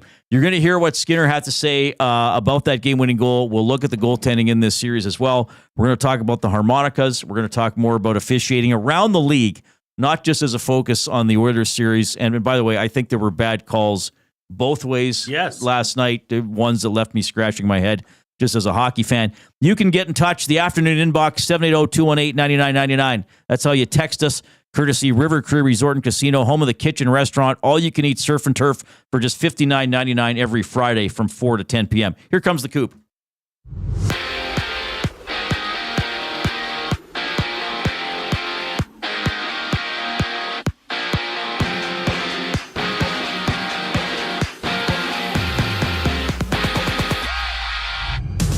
Four games on tap, one game live in the NHL. Jesper Bratt has the Devils up 1-0 early in Game 2 against the Hurricanes. Carolina leads this series before the Maple Leafs and Senators go at it for Game 2. Ottawa looking to tie the series at 1 apiece. After that, the Panthers and Lightning start their series. Florida's Matthew Tkachuk being activated off the injured reserve. Elsewhere, the Islanders are parting ways with 82-year-old general manager Lou Lamoriello after they announced that they will not be renewing his contract. In basketball, 3 games go down, opening up with the Pacers and Bucks. Game 2, Indiana up 1-0 with Milwaukee's Damian Lillard expected to play after sitting the past month. Elsewhere, the Thunder challenged the Grizzlies in the second game of the series, OKC finding the win in the opener. And the MLB has 15 matchups. Toronto and Houston go at it. Live now, it's the Guardians down 1-0 against the Yankees in the first inning. And in football, Mike Patrick, the longtime voice of Sunday Night Football, has passed away after spending 36 years working for ESPN. Patrick was 80 years old. This sports update is brought to you by Clover Bar Feeds. Clover Bar Feeds has all the animal feed you'll need. Get top-notch service and selection from their family-owned business. Visit Clover Bar Feeds at 200 Portage Close in Sherwood Park or call them at 780-467-5014. We return with the show once we get back from break. I'm Zachary Kubish, and you're on the loop. Gently used furniture or home goods that need a new home? Find Edmonton is here to help. Every month we furnish over 100 homes to those transitioning out of homelessness, and we need your gently used furniture and home goods. Drop off at 5120 122nd Street or call for free local pickup. Just visit findedmonton.com to learn how your donations can help create a home for someone in need. Plus shop our thrift store, in-store or online, with proceeds benefit those moving out of homelessness through housing supports. Visit us at findedmonton.com. Find Edmonton, supporting our community one home at a time. Craving a late night snack? Hit the Banquet for our new late night happy hour. Sunday to Thursday, 9 p.m. till close. Try favorites like sweet and spicy lettuce wraps or our Banquet burger and fries, all at happy hour prices. The Banquet. Get real. Play hard. The River Cree Resort and Casino presents Bump and Grind Rewind, May 16th, featuring Drew Hill. With Cisco and Genuine, plus DJ Hartman B. Bump and Grind Rewind. Friday, May 16th at the River Cree Resort and Casino. Get your tickets now at rivercreeresort.com. And there they go to Sentinel Storage. The snowblower and winter gear goes in. They shoot, we store. Need extra space? Store your winter gear with Sentinel Storage and win extra space at home. Try 4 weeks free at sentinelstorage.ca. Proud partner of the Edmonton Oilers.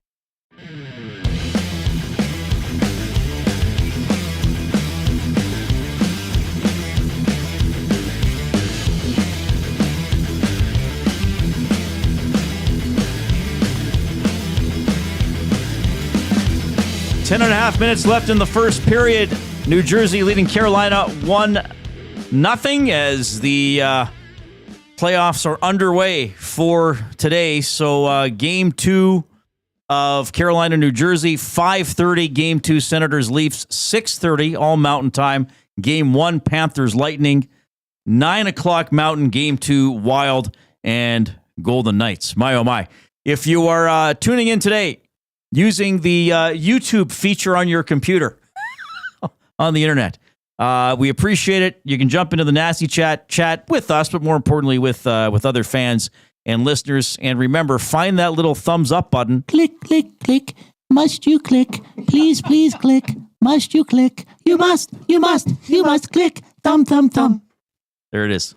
Classic. We are 14 away from 130 already, which is word of the day territory. Do not slow down. Do not wait. Click, click, click right away. Let's get going. We had a great click effort yesterday. Let's keep it rolling today. We want to establish some new plateaus and standards here for the Reid Wilkins Show with Jason Milne. I mentioned that. Oh, wait, I should do this. I know who you are. There it is. Stuart Skinner took some questions today. The Oilers did not skate, so they did a media availability at the hotel. Here's Skinner, his response to Danault's when asked about Danault's game-winning goal. Yeah, it was weird. I completely lost the puck. Obviously saw the play happen. Got to a decent spot, and then whoever was in front of me, it might have been Fogey, but he was kind of right in front of me, so I lost track of the puck, and then he obviously flubbed it and has a little rainbow shot, and Fogey jumps about 7 feet off there and goes through his legs, and it's a goal. I mean, it's a breakdown that we had at a tough time, and with playoffs, I mean, hockey's such a unpredictable game. Sometimes you get lucky, sometimes you don't. In this case, not hitting a good shot by Danault was great for him. So it happens, and it's just time for us to reset. All right. Well, look, a lot of things here. There were breakdowns on the play. We talked about, McDavid not able to get the puck deep. The Kings coming the other way. Bouchard not doing any sort of a job tying up Foegele. I mean, I'm not going to say that he failed to tie up Foegele because he didn't even make an attempt to. I mean, look, two things can be true in this situation. And I'm going to irritate Oilers fans here, especially those of you who spend your entire lives watching Oilers games to pick apart the goaltending, specifically Skinner. It was a lucky shot. It was a flubbed shot that still went in. Like he did not shoot it the way he meant to shoot it by any means. Now, the other side of that is it is a little concerning for your goaltender to say, I lost the puck. I mean, yes, he was screened. Yes, Fogel's in front of the net. It like, what have I said about McDavid and Draisaitl? It's the job of the top-end offensive players to figure out how to beat good defensive teams and good goaltenders. Well, it's the job of the goaltender, even when screened or under duress, to find the puck and make the save. And that's been one of my criticisms of Skinner this year, is that, when he's screened or doesn't quite see it or can't see all of it, it doesn't just hit him. He doesn't find a way to get part of his body on it or still make the save. And like we were saying before the break, Jay, there's no, like, he doesn't have any grace period or there's no leeway built up with most Oilers fans. Like if Connor Hellebuck comes out and allows that goal and comes out and says, you know what, I totally lost the puck. Like, the guy's in front of me, he's jumping in the air, and we had a bit of a breakdown, and then he misses the puck, and I didn't pick it up, and it goes in. then most people are probably saying, well, yeah, that's the only way you can beat Hellebuck. You need something lucky. Stuart Skinner doesn't have that luxury, or with Oilers fans and around the hockey world. It was a funny goal. Maybe it goes in on most goalies in the NHL. We'll never know, but it's a funky goal when you needed a save. I'm probably in the minority where I don't criticize the Byfield goal as much because I think that's a great play by Byfield. And we see all the time now players trying to bank it in off goalies. Could have Skinner been there quicker? Of course he could have, but I also think Byfield made a great play, grabbing the puck, dropping it, and firing it as quickly as possible. I'm actually a little more critical of the 5-on-3 goal. And I get it that people say, well, like it's a 5-on-3 one-timer. But again, Skinner didn't find the puck. I know that's a tactic teams use. Now they'll use a screen to hide a pass, not just a shot. But if you're the goaltender, it's your job to find the puck. And really, he had just started to move across when the puck was already going by him.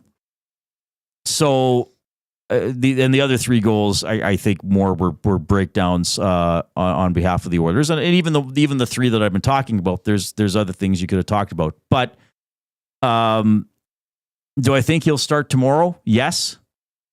Asked about the goaltending today, Knoblock said we'll make a decision tomorrow. I think it'll be Skinner. I think if they're down 2-0 in the series, especially if they give up a lot of goals again, I think there'll be a goaltending change for Game 3. This is just my gut and basing off how we've seen Knoblock operate in the past. I also think that we saw last night that Darcy Kemper's stats for the regular season were a product of the Kings' defensive play and not as much of his goaltending prowess. I will say, like, as much as I will criticize Skinner on some of the goals last night, he made more big saves. Ron Lowe was in this morning saying, like, he made good saves on the 5-on-3.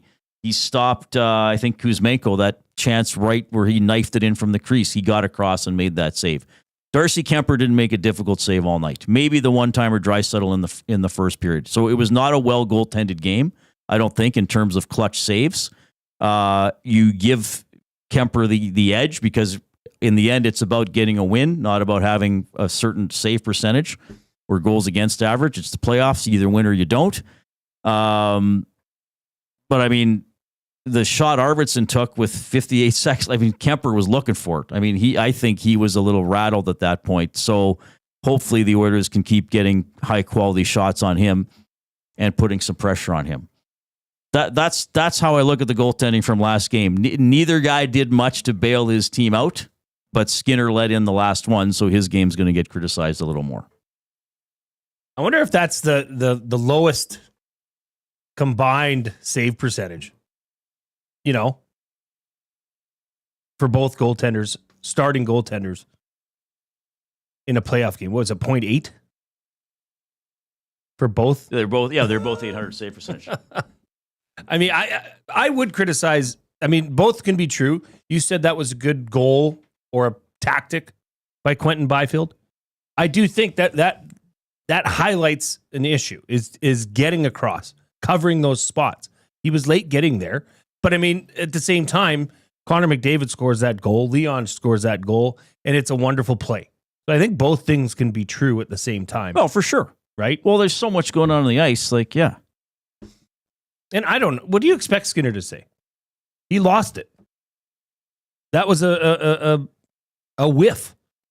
He was bracing for a shot. Well, he either answers it fairly honestly, which he did, which makes people mad, or he dodges the question, which Knoblock did on Bouchard last night, and makes people mad. So, look, I see the nasty chat. I see people agreeing with me. I see the people I'm making mad. Look, if you've listened to me long enough, I don't care if I make you mad, and I'm not pandering to the people who are agreeing with me.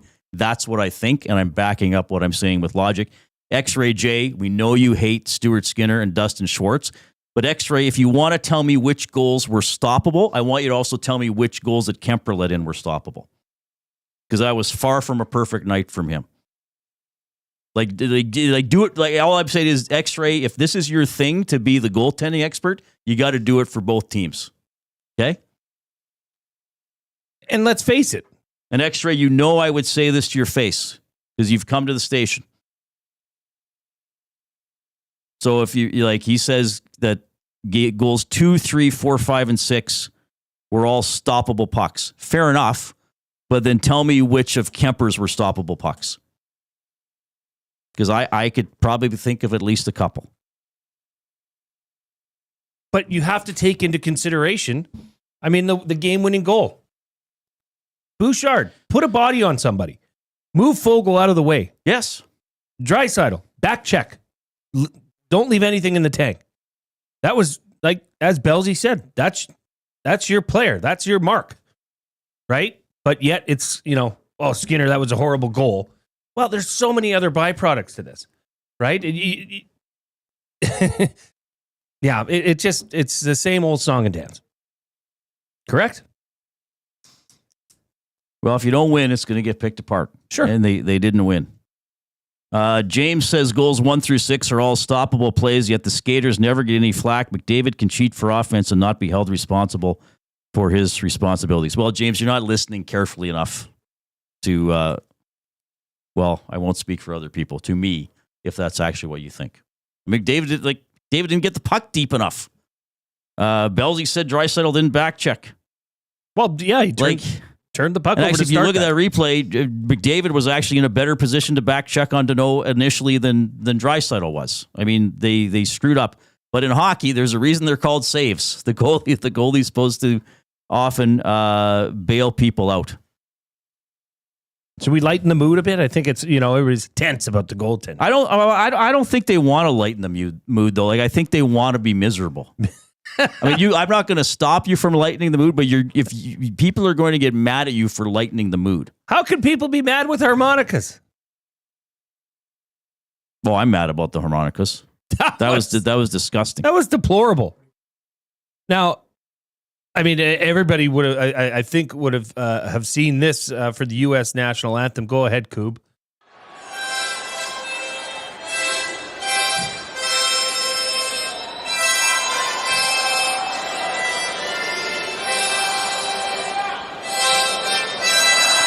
Oh, stop it. Stop the pain. Oh my gosh. That is hard on my ears. That was astounding that was the choice for the national anthem for Game 1 of the Stanley Cup playoffs. Absolutely astounding. That was the harmonica class from the Koreatown Senior and Community Center. I mean, you could have pulled out a grade 4 class with harmonicas and done a better job. They weren't even in key. Reid. Those harmonicas only have one key. It's almost impossible to be off key with the harmonica.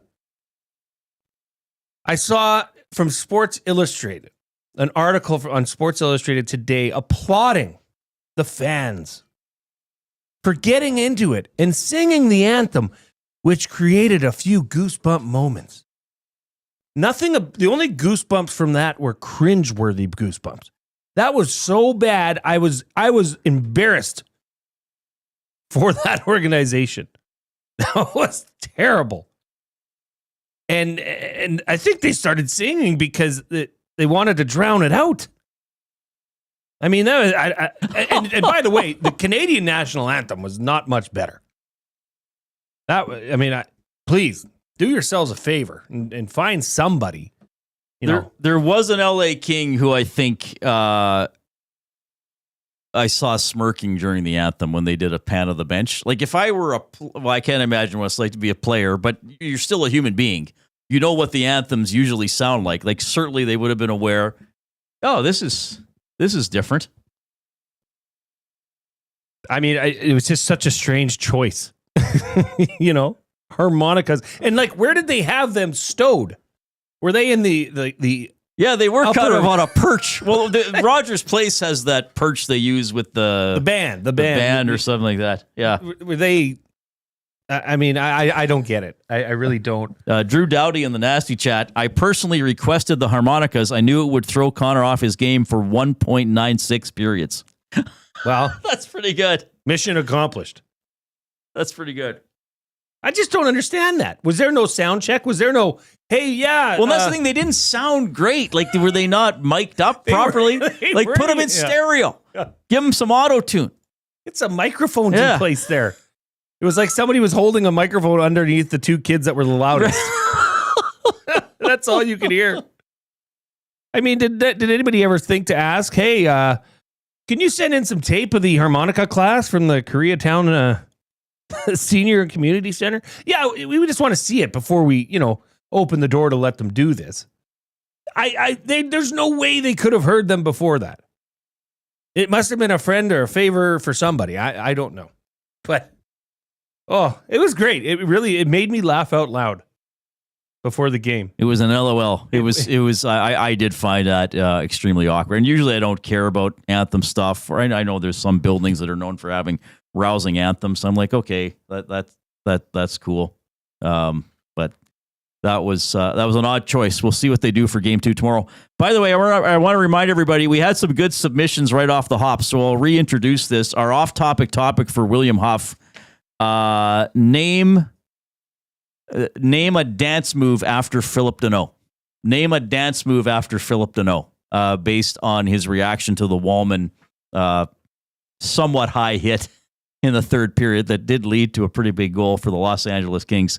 That is our off-topic topic for William Huff. Jay and I, of course, coming to you from the Banquet Studio. And if you're on YouTube, you can see their beautiful logo displayed on the screen between us. Make your birthday epic at the Banquet Bar. Bowling, drinks, and a vibe you won't forget. Book your party now at thebanquetbar.com. Sorry, Jay, did you have something? Well, Dave in Section T sent in a few dance names. Oh, good. The whip back pedal, the bend over, the rub jaw. Collingwood Rob, the smelling salt. I do like that. That's pretty good. And just for the record, you buy a harmonica in a certain key. And then that's the only key it can ever play. Well, you can play notes within that key, but I don't know what they were. Those poor people were put in a really awkward situation. It was almost a lose-lose situation. They couldn't, even if they nailed it and were in tune the whole time, it was still, I'm going to say it, unbelievable. I actually might give you unbelievable. Like if you might have to. If I hadn't seen the game and then you called me after the game or this morning, like for some reason I was totally out of the game. And the first thing if you would have said to me, the Oilers were down 4-0 late in the second period and lost 6-5 on a last minute goal, I would have said, well, crazy, but not unbelievable. If you would have said to me there were harmonicas for the national anthem, I would have said, okay, Jay, like seriously, who did the anthem? Like maybe it was Leopard, and this is your way of easing me into that I missed it. Or one harmonica. Right. Not a troop. Wow. All right. By the way, keep clicking that thumbs up. We are 19 away from double word of the day territory. Wow. So let's get there as quickly as possible, and then maybe we can get to 200 for a second consecutive show. So don't wait. Jump in there and hit the thumbs up. Smitty the Welder, I know you're in there. I know you love me. You got to give us a thumbs up. Tell all your colleagues to do it as well. Send them links to the show. X-Ray J, I know you're in there. X-Ray, if you don't answer my question, I'm going to be snotty to you the next time you come to the station. If you don't break down the goals Kemper allowed and tell me which ones were stoppable, I might shun you. Whoa. The next time you come to the station. I might give you the cold shoulder. I can't take it anymore. So I'm just saying, X-Ray J, it's on you. You want to be the goaltending guy? It's on you. The X-Ray J says 5 of the goals that were scored on the Oilers were stoppable. I want to know how many goals the Oilers scored were stoppable so I can give the corrected score for the game, X-Ray. Yeah, you got to do that. Post it in the Nazi chat. Do it publicly. Don't wait. You're ready to go with the other stuff, with the goals on Skinner. I want the goals on Kemper. Can't be that hard for you to break it down. You're doing it all the time. You clearly can look at every goal scored in the NHL and immediately tell me stoppable or not. So tell me. Do it. If you got this knowledge, break it down, baby. Reid, I'm now finding as we dive deeper into this harmonica situation, because as I told you, I was listening to the game at that point. I had to go to Canadian Tire to get some hydraulic oil. Yes. And Jason Lynn Leduc says the rink announcer said they were back by popular demand. Oh, did they do a game earlier in the season? Okay. They must have. So they picked them. Well, I guess it's better than like if the Kings made it for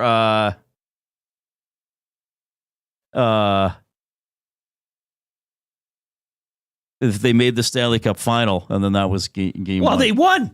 I bet you they'll be back. Danny T says that was fingernails on a chalkboard type of goosebumps. Oh. D-Rock says this is a season for the ages, media fighting with chat members. I'm not fighting with anybody. I'm not fighting with anybody. I'm asking you to show your work the same way I do it. That's the standard I have for every show I've ever hosted. If you're going to make a claim, back it up. Or if you have some knowledge that you want to share with me, then share it. Then go to town and share it. It was a challenge. That's all I'm saying. Yeah. Challenge accepted or not. Yeah.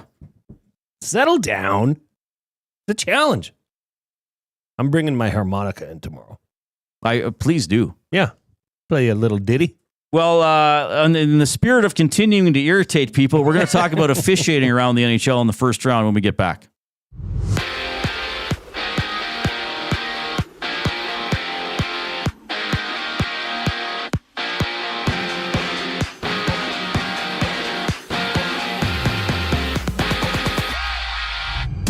Round 1 playoff action continues in the NHL right now. The Devils hold the Hurricanes 1-0 in Game 2 at the end of 20 minutes, and the Hurricanes won the opening game of this series. Matthew Tkachuk has been activated by the Panthers ahead of Game 1 against the Lightning. Sens. Maple Leafs have Game 2. Leafs up 1-0 in the series before the Wild and Knights duke it out. Vegas leading 1-0. On the court, the Grizzlies and Thunder tip off for Game 2. Memphis trails 1-0 in the series before the Lakers and Timberwolves go at it. Minnesota taking Game 1, while the Bucks have a date with the Pacers as Milwaukee looks to tie the series at 1-1. Damian Lillard expected to return to action for Milwaukee after being out for a month. There's 50 games in baseball, seeing the Jays rematch the Astros. Right now, the Yankees have the only run in their game against the Guardians in the second inning. Elsewhere, longtime voice of ESPN Sunday Night Football, Mike Patrick, has passed away. Patrick spent 36 years with ESPN before retiring in 2018. Patrick was 80 years old. This sports update is brought to you by Find Edmonton. Find takes your unused furniture and home goods to help those moving out of homelessness. Get donations picked up or drop them off free of charge. Visit findedmonton.com or call them at 780-988-1717. Buying or selling? Talking about NHL officials on the other side of the break. I'm Zachary Kubish, keeping you in the loop. Get your fix every single game with the GCL Diesel Oil Stream pregame and postgame shows with Tom Gazzola and Hernan Salas. Whether it's breaking down the starting lineup, predicting key matchups, or diving deep into the game's biggest moments, Tom and Hernan are here to give you the best insight and analysis in the city. After the final horn, get the breakdown of every key moment, performance, and player reactions. It's your one-stop shop for all things game day. Catch the GCL Diesel Oil Stream pregame and postgame shows with Tom Gazzola and Hernan Salas. Only on Edmonton Sports Talk, your clear choice for Edmonton sports. You've always known GCL Diesel as the experts in diesel fuel systems, but did you know that GCL is also your source for turbochargers and turbo repair? As a turbo supplier for Garrett, Borg Warner, and Holset, GCL can provide genuine original equipment turbos at wholesale prices. Whether it's diesel, gas, natural gas, or performance, we can provide you with the turbo or custom repair you require. Turbo questions? We've got turbo answers. Visit us in the West End or online at gcldiesel.com. GCL Diesel, turbochargers, understood. Downsizing, upsizing, or staging your home to sell? Sentinel Storage is Edmonton's team for affordable storage solutions. Try 4 weeks free. Details at sentinelstorage.ca. Sentinel Storage, proud partner of the Edmonton Oilers. Since 1952, William Huff has been the heartbeat of Edmonton's advertising world. From humble beginnings to a citywide powerhouse, we've been the go-to for signage from print to design and installation. Partnering with Edmonton's top sports franchises and major events, we've helped shape the city's global reputation. Our secret? Unmatched customer service, decades of experience, and a passion for excellence we call the William Huff Advantage. Visit us online at williamhuff.com.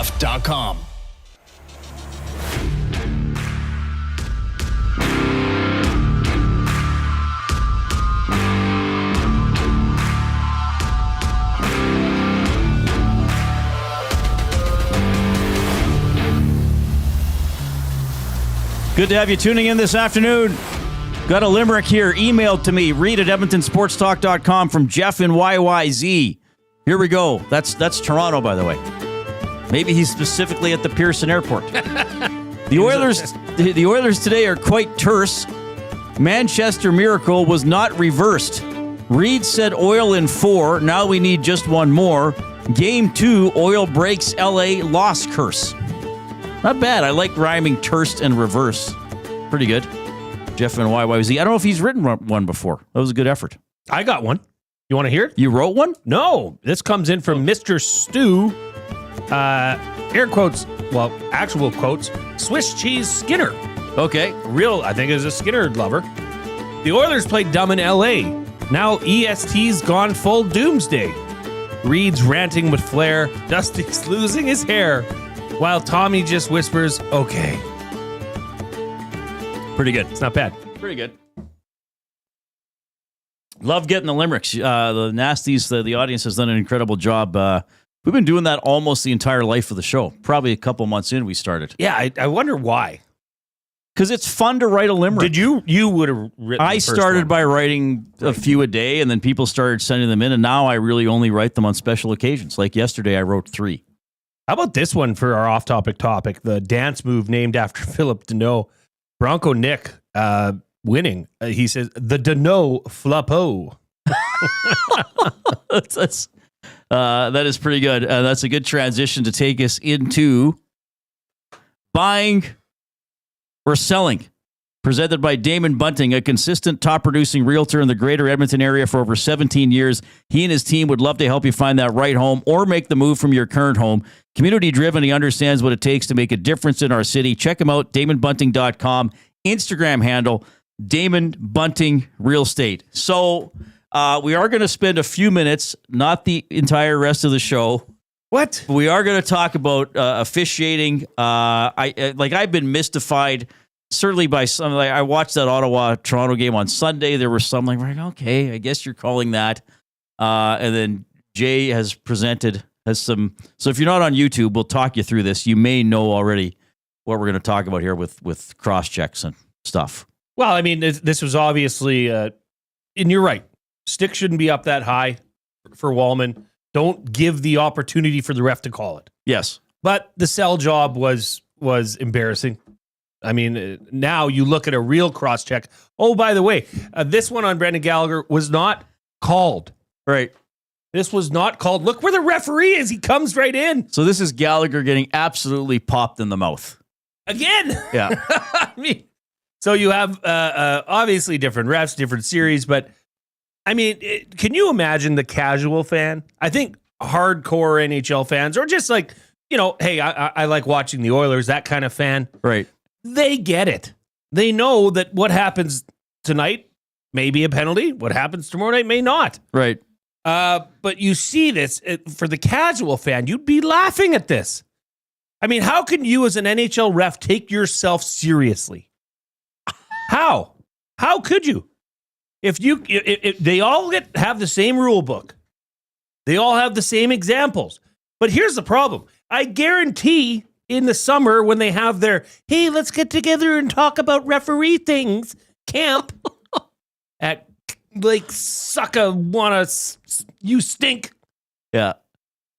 They don't look at that. They don't review that and say, hey, guys, by the way, this was a cross-check that was not called as a penalty. This was a penalty that was called on a cross-check that probably shouldn't have been. And you're right with the Wallman thing. The bottom line is Wallman shouldn't take that risk. But yeah, you can't do that. And like I was saying that I think Deneau sold it.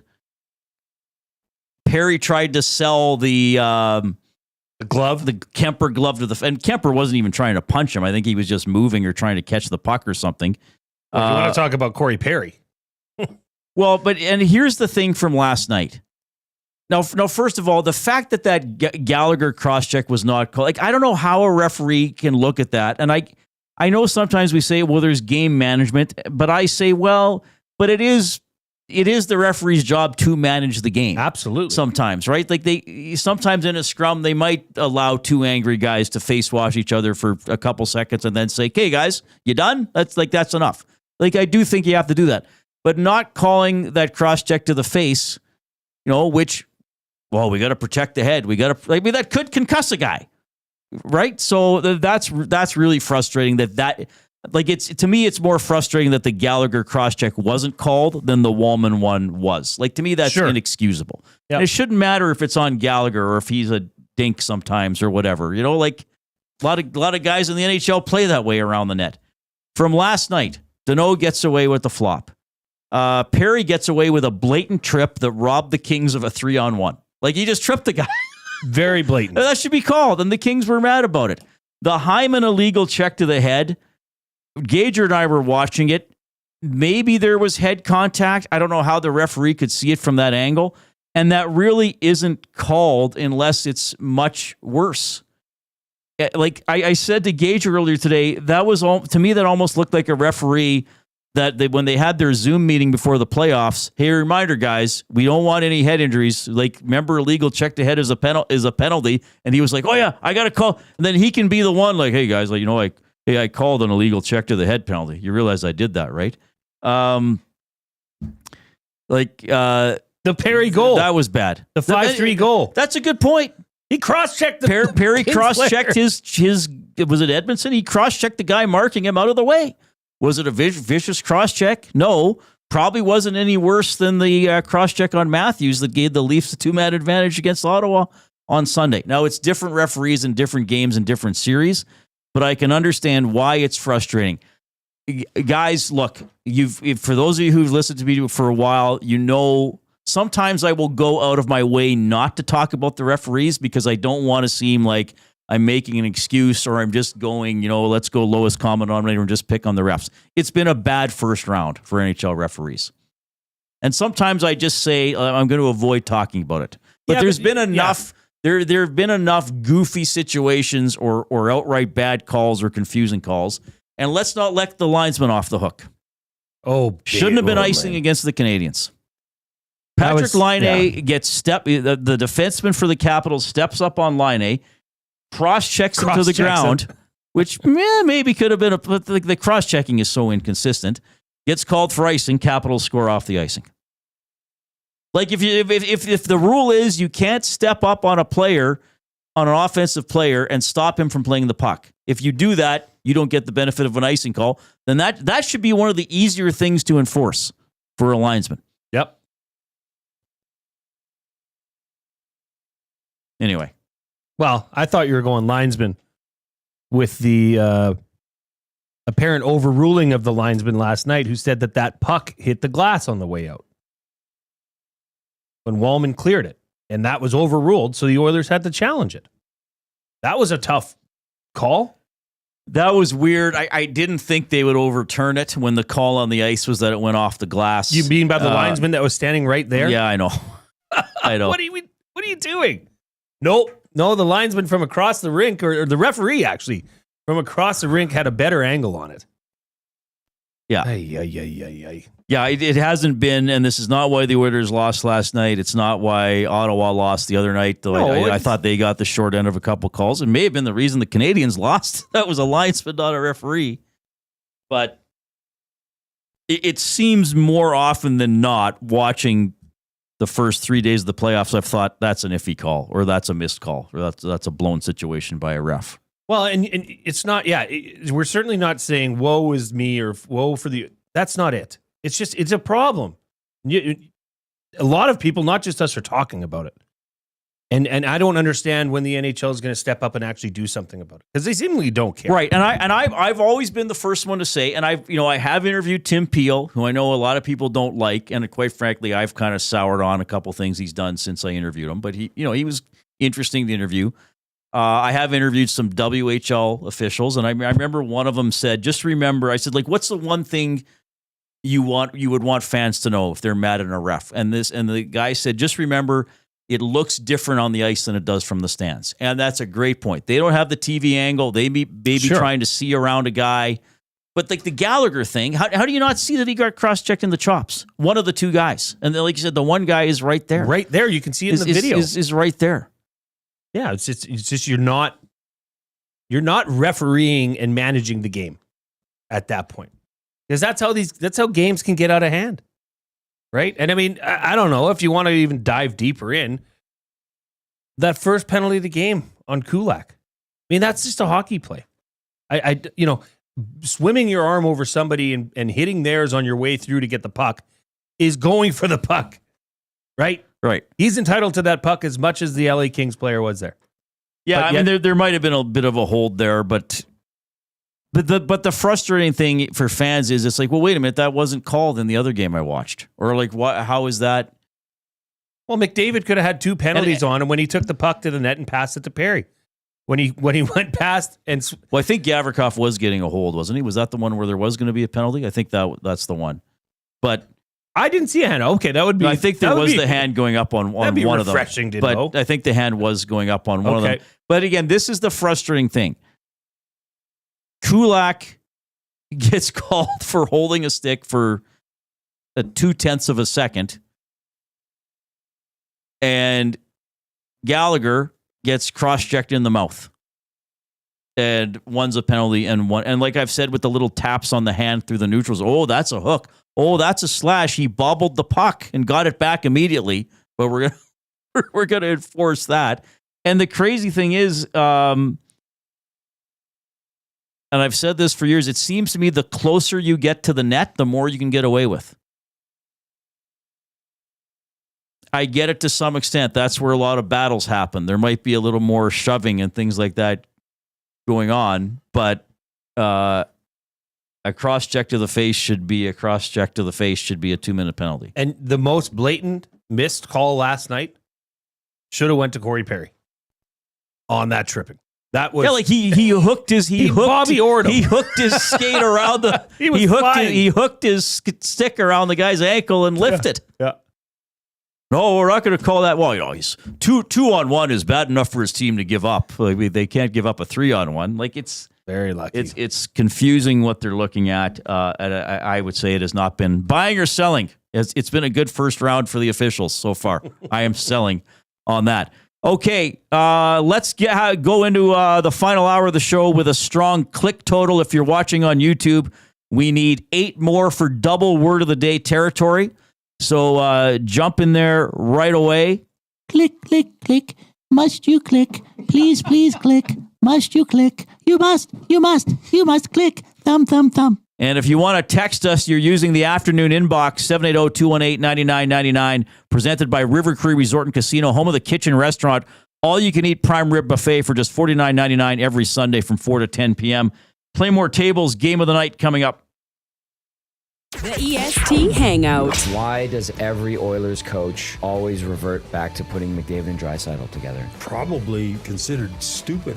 Yes. If you didn't revert to them, if you're down in the game. Well, I mean, they read off each other like it's unbelievable, some of the passes that they've made to each other. The EST Hangout, presented by Sentinel Storage. Weekday mornings 9 to 11, only on Edmonton Sports Talk. Your clear choice for Edmonton sports.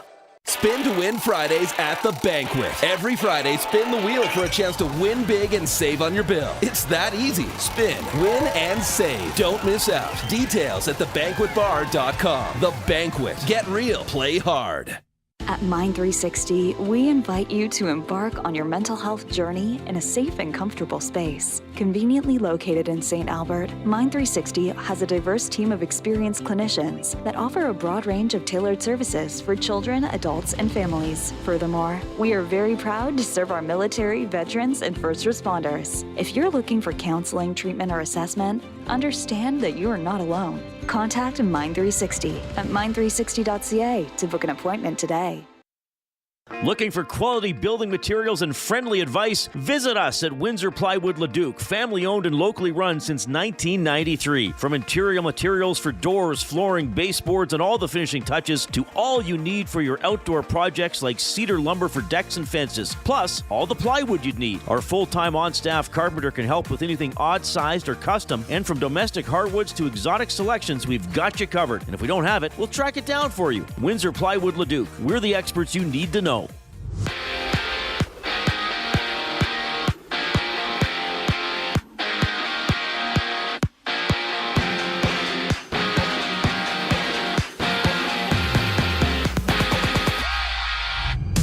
Right now, the Hurricanes trail 1-0 to the Devils entering the second period of Game 2. Carolina getting the win in the opener. Later, Vegas hosts Minnesota. The Knights lead 1-0 heading into Game 2. Elsewhere, the Panthers have activated Matthew Tkachuk ahead of their first game against the Lightning, while the Sens face off against the Maple Leafs, looking to go up 2-0 in this series. And on the court, there's 3 games, having the Lakers and Timberwolves tip off in their second game. LA down 1-0, while the Grizzlies and Thunder battle in Game 2. OKC winning Game 1.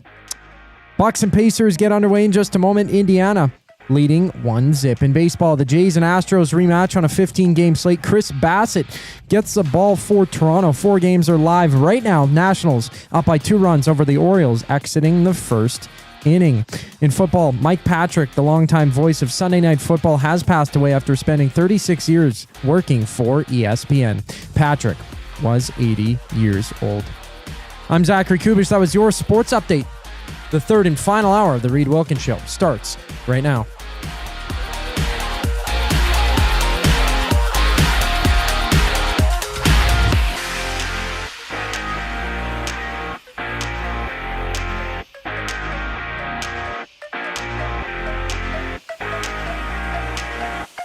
Must you click?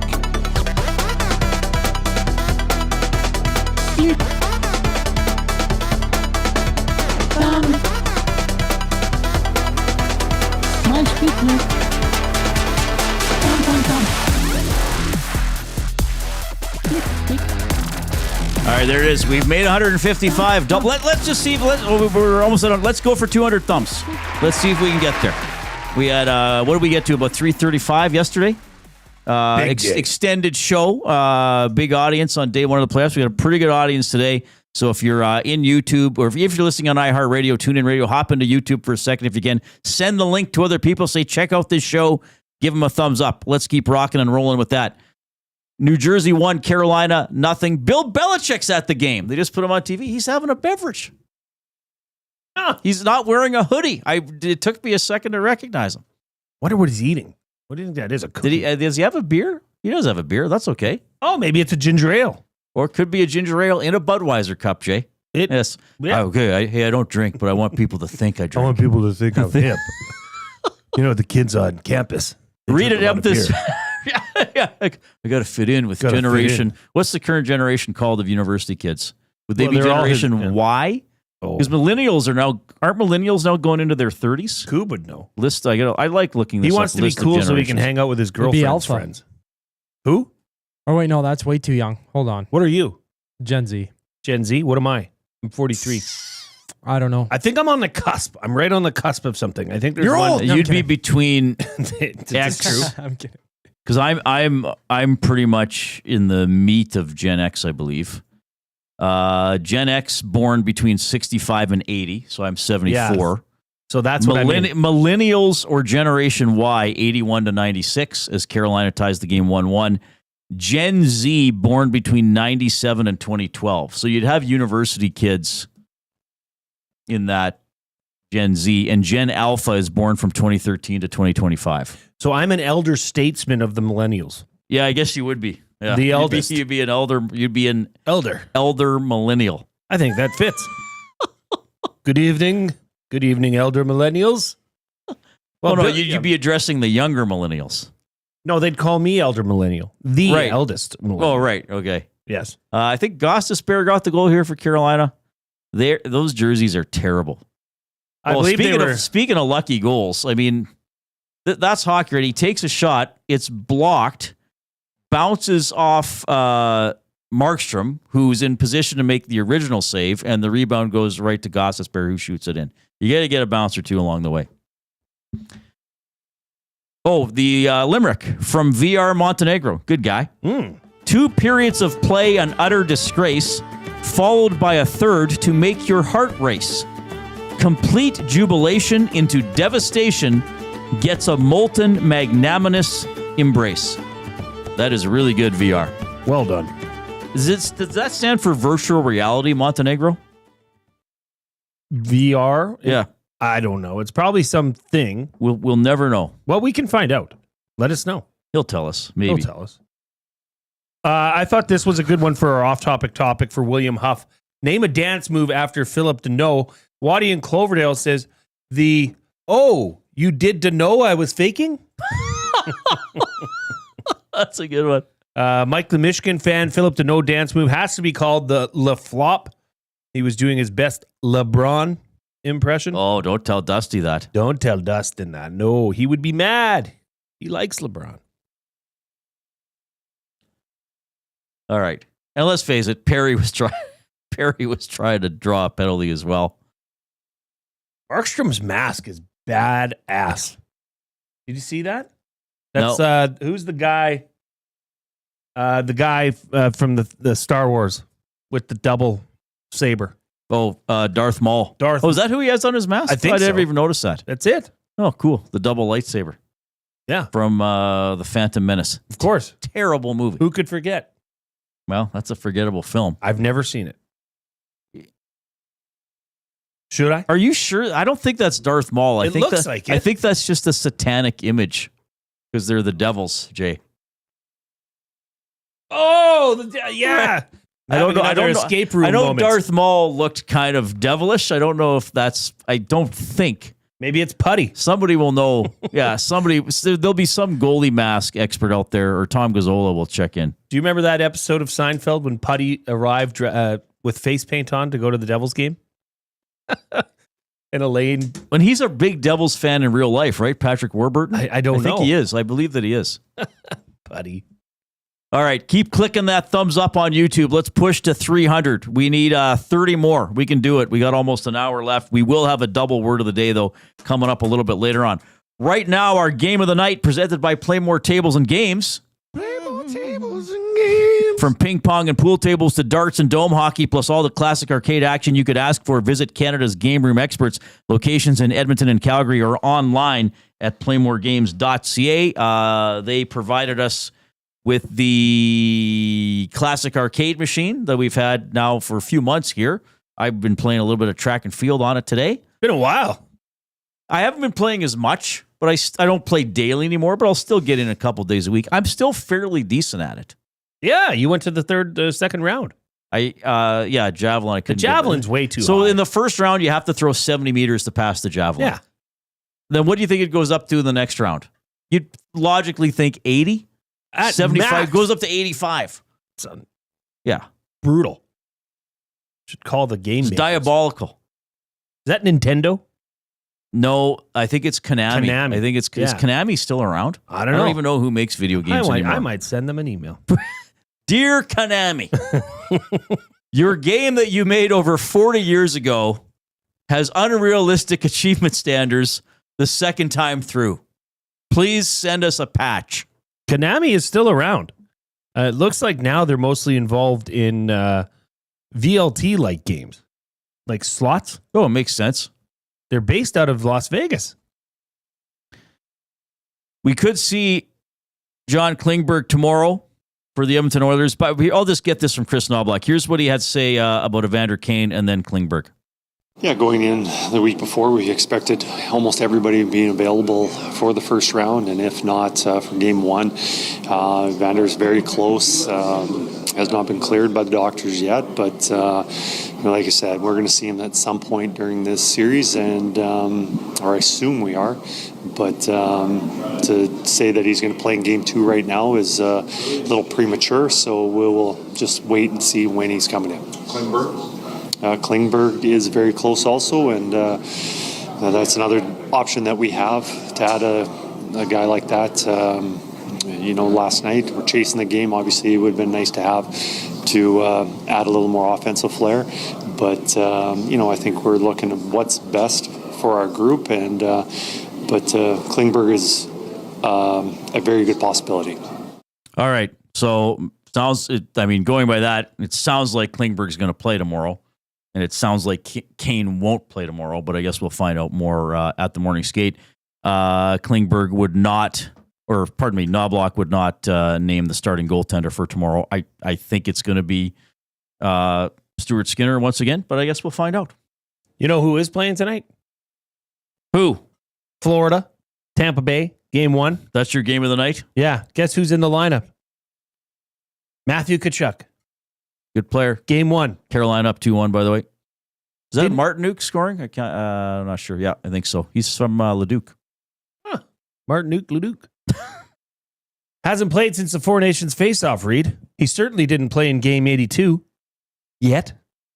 Here he is playing in Game 1. How convenient.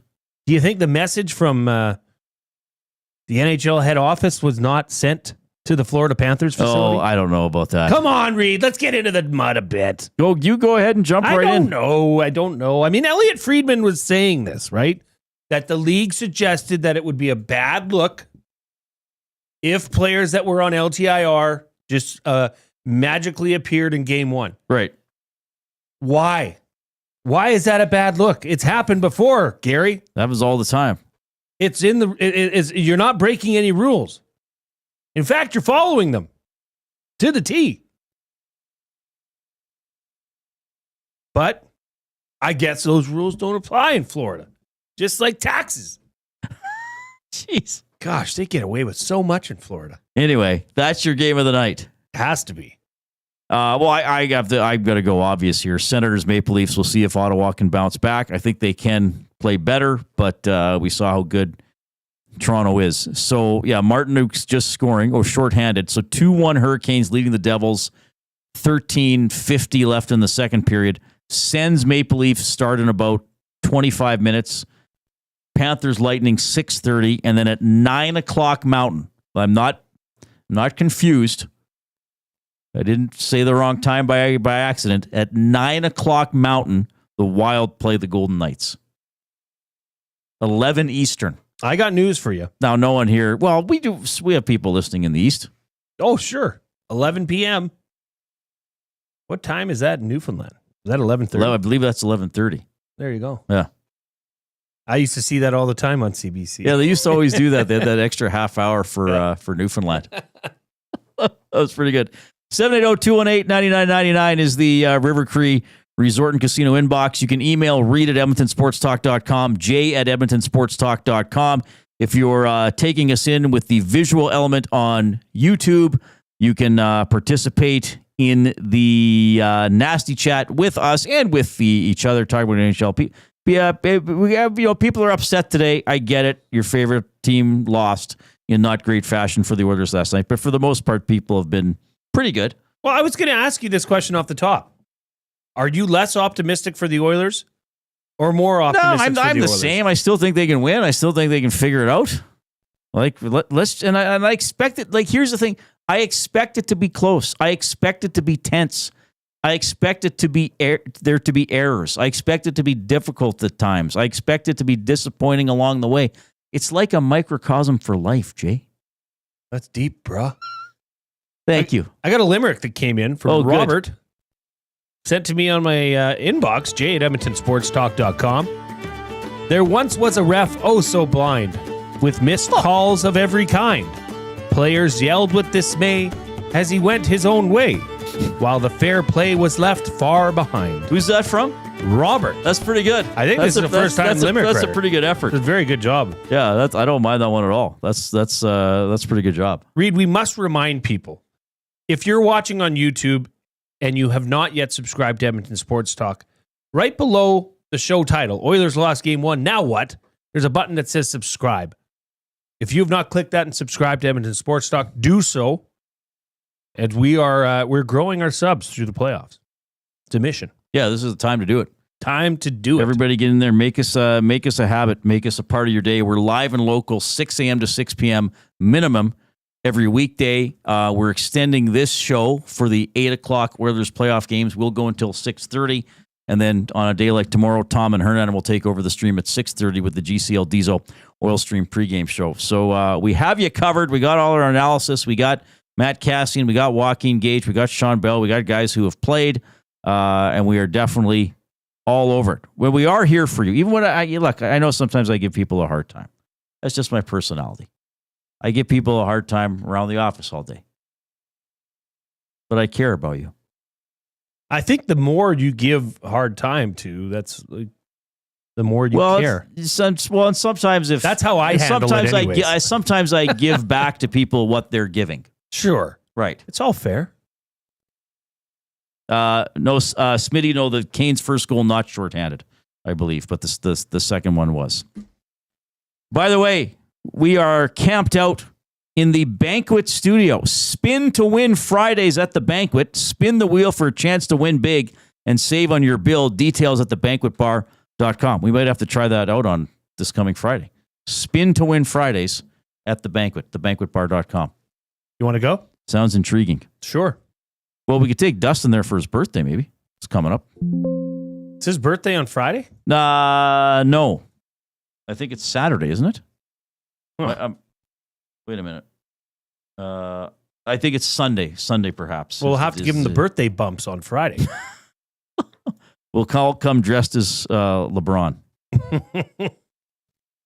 That would take everybody in the office. That would. Yeah. He's a big human. All right. 780-218-9999. River Cree Resort and Casino inbox. Keep clicking the thumbs up. 2 dozen away from 200. We can make it. We're on pace to make it. Everybody keep clicking. Send the link. Get people to click. We will do a double word of the day. We got to check in with the Marmot Basin Ski Report with Brian Rode. A little more on the Oilers when we get back as well. Here comes the Coop.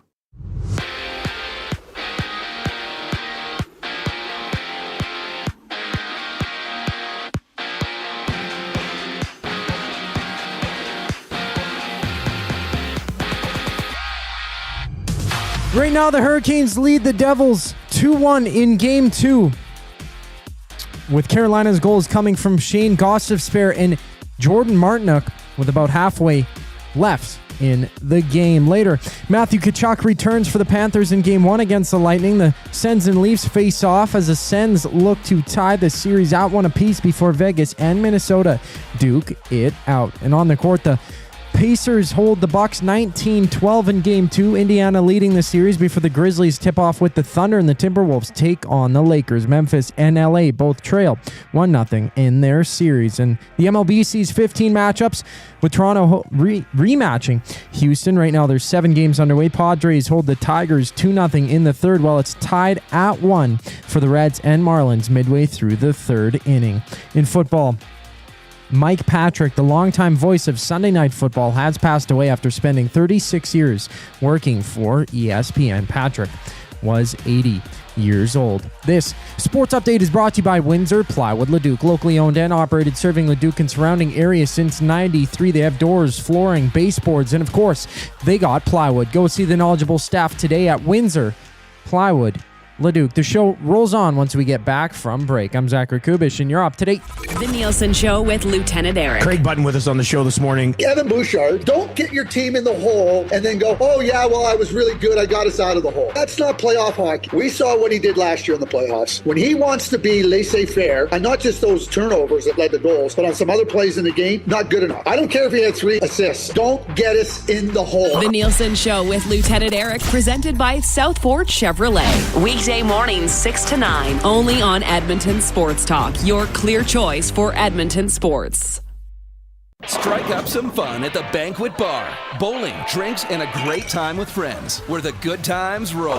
Whether you're here to bowl or just hang out, the Banquet Bar is your go-to spot. Get real, play hard at the Banquet. Hey Edmonton, ready to take advantage of lower rates and better pricing? South Fort Chevrolet in Fort Saskatchewan has you covered. From rugged trucks to sleek SUVs. And with over 40 years in business, you can trust that you're getting the best deal on your new ride. As the proud title sponsor of the Nielsen Show, EST listeners can drive a little to save a lot with South Fort Chevrolet's transparent pricing and down-to-earth sales team. Visit us today in Fort Saskatchewan or online at southfortchev.com. The River Cree Resort and Casino presents Bump and Grind Rewind, May 16th, featuring Drew Hill. With Cisco and Genuine, plus DJ Hartman B. Bump and Grind Rewind. Friday, May 16th at the River Cree Resort and Casino. Get your tickets now at rivercreeresort.com. And there they go to Sentinel Storage. The snowblower and winter gear goes in. They shoot, we store. Need extra space? Store your winter gear with Sentinel Storage and win extra space at home. Try 4 weeks free at sentinelstorage.ca. Proud partner of the Edmonton Oilers.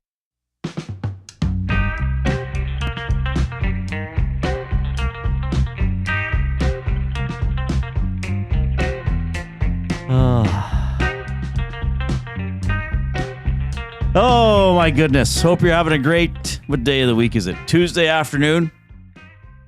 Along with Jason Milne, I'm Reid Wilkins. Edmonton Sports Talk, your clear choice for Edmonton sports. Let's go, girls. Oilers did not skate today. We had some comments from Knoblock, from McDavid, from Skinner, as they did media availabilities today. Connor McDavid was asked, why do you always start the series so slow? I don't really have an answer for you there. I don't know. I think, it's no secret our team struggled in game ones, struggled in early in series. I guess it's a positive thing that we find a way to win the big ones coming down the stretch there later in the series. So tomorrow's a big one. There's no way around it. Got to find a way to get a win. They're all big. If the Oilers are down 2-0, I will not think the series is over. Coming home. If they go down 3-0 again, then I won't be optimistic about forcing a Game 7 2 series in a row. Yeah, big game. It's a huge game tomorrow night. What do you think about Klingberg possibly going in? They're just running out of people? That's what it comes down to for me. Well, would that mean Josh Brown's out? Yeah, it certainly would, Jay. Okay, sign Unless me up. somebody else is injured that we don't know about, but I doubt that. It is amazing to me that Josh Brown, he finished +1. He did finish +1. 4 minutes and 54 seconds. How does that happen? Did he touch the ice in the third period? Yeah, he was out on the PK. Yeah? Yeah. It's impressive. Impressively low. That was such a crazy third period. I mean, the Oilers, of all the stuff that happened, we didn't even talk about the fact they killed off a 2-minute two-man advantage for Los Angeles, which kept them alive. What was the score when that happened? It was 5-3 Los Angeles. So Perry scored with 12:17 left in the third. Wallman took the puck over the glass penalty. I guess not took. I'll say it was assessed. Assessed is the right And word. the Oilers had the failed challenge.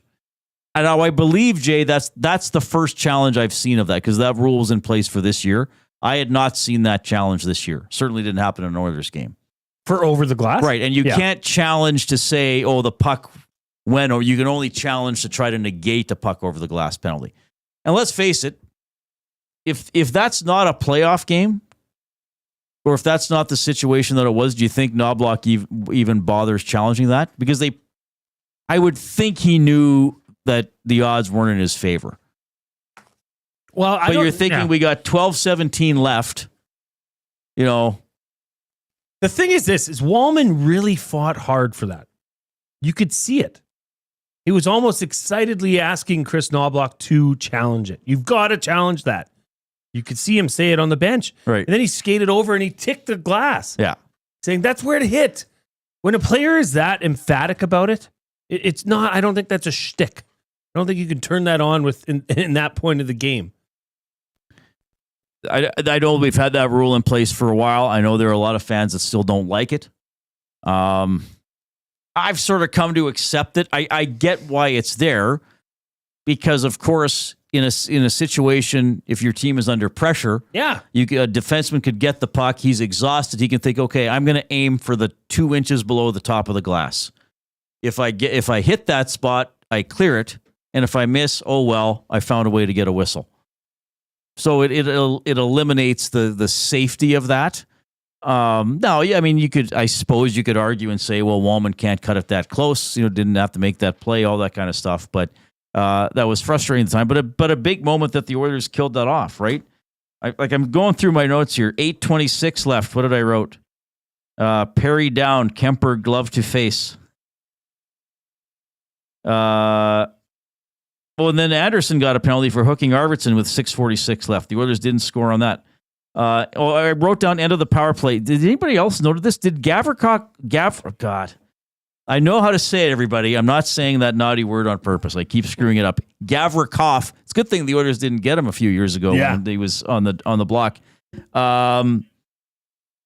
Did Gavrikov slew foot Draisaitl at the end of that power play? It would have been about 4:50 left. I thought he kind of the way he took him down behind the net. He kind of kicked his legs out from underneath him. Anyway, that didn't even get talked about. Goalie pulled with 3:38. Fiala misses the net with 3 minutes left. Edmonton calls a timeout with 2:40 left. Hyman scores with 2:04 left. Skinner gets pulled again with, I think, a minute 46. Yes, minute 46. McDavid scores with a minute 28 left. Deneau scores with 41.1 seconds left. They pull Skinner again with 34 seconds left. Can't tie it. LA wins 6-5. Just a nuts third period. Like an absolute, I know, a disappointing game for Oilers fans. I know we've been breaking it down, but from an entertainment aspect, I mean, my oh my, what a game to watch. That's just a classic hockey game. Yeah, but I think from an Oilers perspective, I understand they didn't win. But they imposed their will that entire third period. Did the Oilers impose their will, or did McDavid impose his will with a lot of help from Leon? And that's true. And that's that is the concern. That's an even bigger concern. That's both the strength and the problem, is that those guys can go out and do this. The concern is somebody else has to do something. I know, but okay, so those two players created that much havoc in the third period. What if two other players bring half of that game? What if Nuge has a 50% better effort tomorrow night? Or Hyman? Or Connor Brown?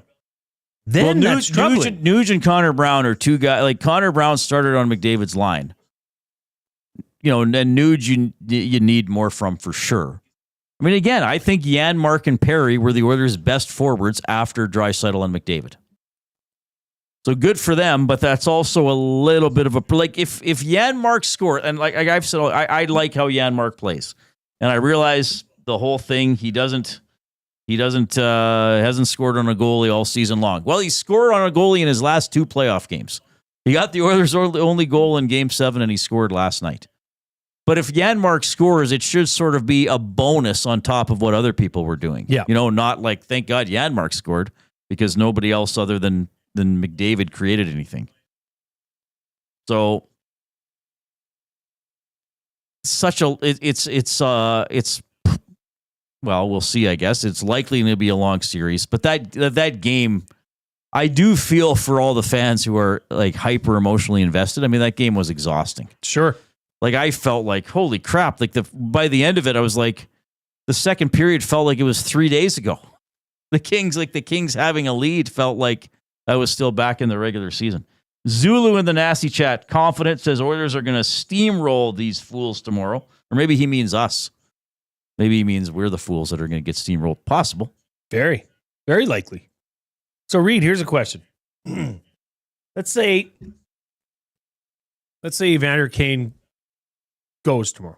Okay. Who comes out? You just said Janmark was one of the bright spots.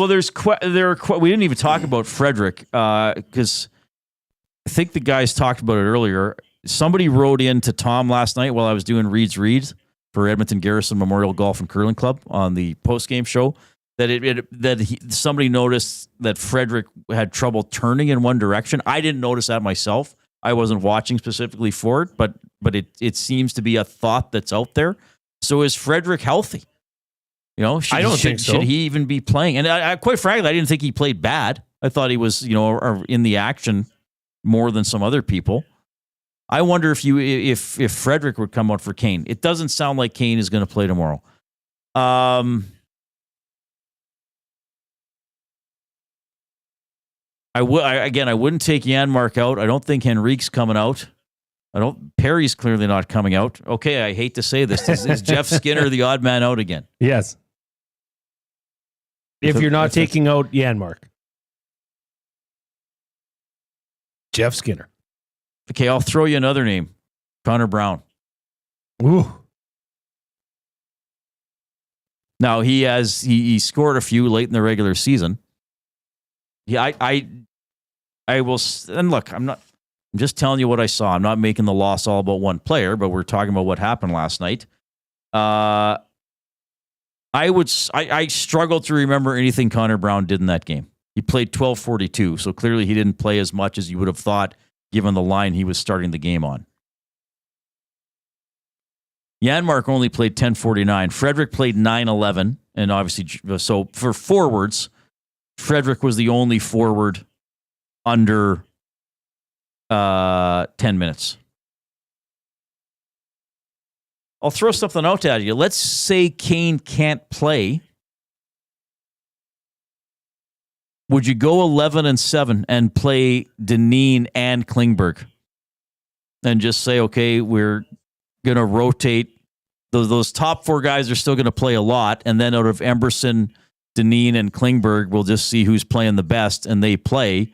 And you go 11-7, and Connor and Leon, you're playing a ton. You're getting double shifted with the two extra wingers. Or you know, that extra shift goes with them together, and then they each get a line. They each get a shift apart. Interesting. I didn't even think Then of this that. is totally me speculating because Yeah. 11-7 wasn't asked about or mentioned in the availabilities today. So let's say Frederick's banged up. Take Frederick out. Take Josh Brown out. Put both Dineen and Klingberg in. And then I don't know. And then you could have McDavid and Draisaitl on separate lines and on the same line. I don't know if that solves your ultimate problem. Is team defense. I mean, Klingberg and Dineen aren't exactly the shining examples of a staunch NHL defenseman. No, true.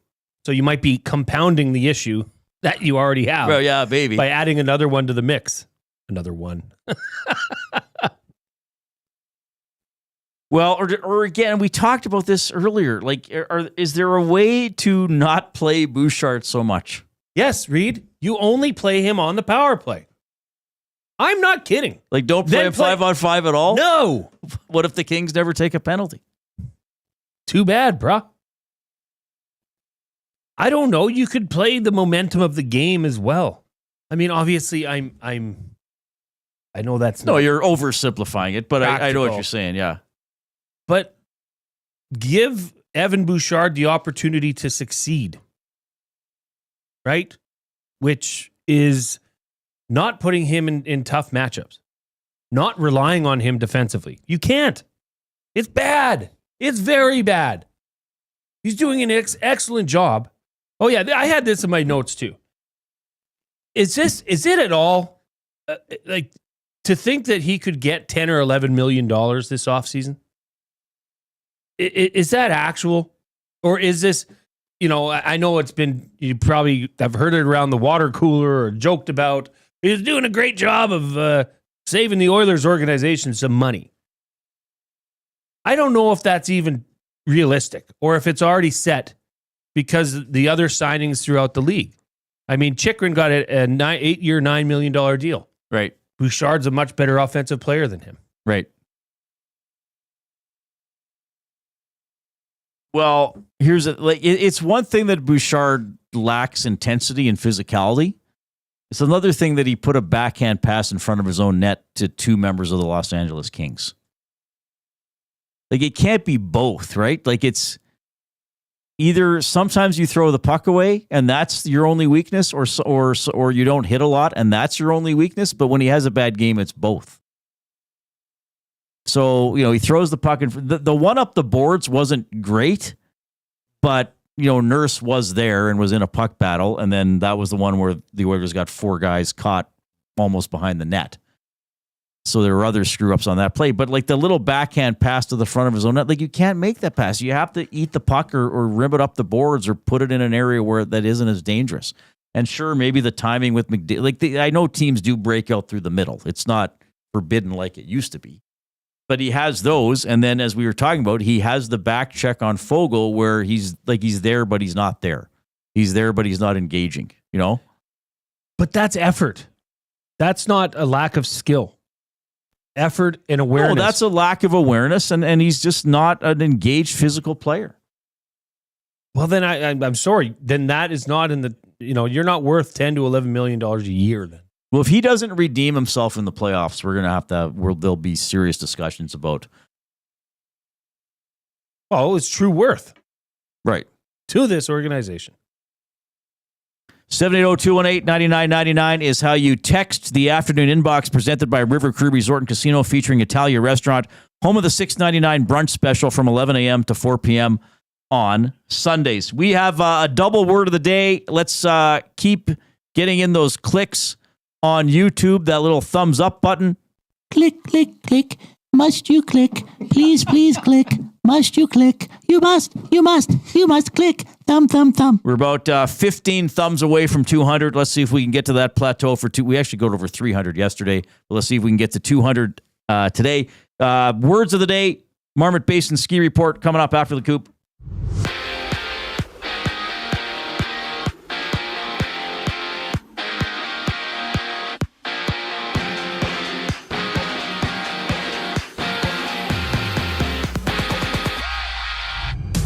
Round 1 playoff action continues in the NHL. Right now, the Devils trail the Hurricanes 2-1 in Game 2, nearing the end of the second period. And in Florida, Matthew Tkachuk has been activated by the Panthers ahead of Game 1 against the Lightning, and sends Maple Leafs have Game 2. The Leafs up 1-0 in the series, while the Wild and Knights duke it out. Vegas leading in this series. And on the court, 2 games are underway. The Bucks are down 37-24 against the Pacers with under 2 minutes left in the first quarter. Indiana holding Milwaukee 1-0 in the series. And just getting underway, it's the Grizzlies and Thunder in Game 2. There's 15 games in baseball, seeing the Jays rematch the Astros. Right now, there's 7 games ongoing. Yankees have the only run in their game against the Guardians in the 6th, while the Mariners and Red Sox are locked at 1 apiece in the bottom of the 3rd. Elsewhere, longtime voice of ESPN Sunday Night Football, Mike Patrick, has passed away. Patrick spent 36 years with ESPN before retiring in 2018. Patrick was 80 years old. The final segment of the Reid Wilkins Show brings us back on the other side of the break. I'm Zachary Kubish, keeping you up to date. Get your fix every single game with the GCL Diesel Oil Stream pregame and postgame shows with Tom Gazzola and Hernan Salas. Whether it's breaking down the starting lineup, predicting key matchups, or diving deep into the game's biggest moments, Tom and Hernan are here to give you the best insight and analysis in the city. After the final horn, get the breakdown of every key moment, performance, and player reactions. It's your one-stop shop for all things game day. Catch the GCL Diesel Oil Stream pregame and postgame shows with Tom Gazzola and Hernan Salas. Only on Edmonton Sports Talk, your clear choice for Edmonton sports. Looking for a winning strategy for your retirement? Contact me, Joaquin Gage at K4 Financial, where expertise meets dedication. I will always look for a careful approach to your retirement, ensuring your financial future is secure. From tailored strategies to clear, actionable advice, I'm here to guide you every step of the way. Don't leave your future to chance. Get in touch with me, Joaquin Gage, today at k4financial.ca or email joaquin.gage@k4financial.ca to start planning for a brighter future and a more secure retirement. Hi there. If you're like me, you like to picture yourself in luxury, even though there's absolutely no way you could afford it. And if you can, well, even better. Thankfully, I picture myself in something that is luxury, but still absolutely affordable, like the all-new Mazda CX-90 from Park Mazda. With the new luxury features like facial recognition settings and quilted detail Napa leather seating, I can pretend to be comfortable with all of my proper settings activated without even touching a button, thanks to Mitch Lewicki and the great staff at Park Mazda. I like to picture Mitch Lewicki as a ninja fighting off evil samurai. Park Mazda, your dealer for life in Sherwood Park off Y Road, parkmazda.ca. Your brand deserves more than just a whisper, it deserves a buzz. At the Hive Product Marketing, they specialize in promotional products that bring the buzz. From eye-catching giveaways to unforgettable keepsakes, they got the perfect products to make your brand stand out and get noticed. Visit the Hive Product Marketing and let them create the buzz your business deserves. The Hive Product Marketing, the official merch partner of Edmonton Sports Talk. Visit them online at thehiveproductmarketing.com.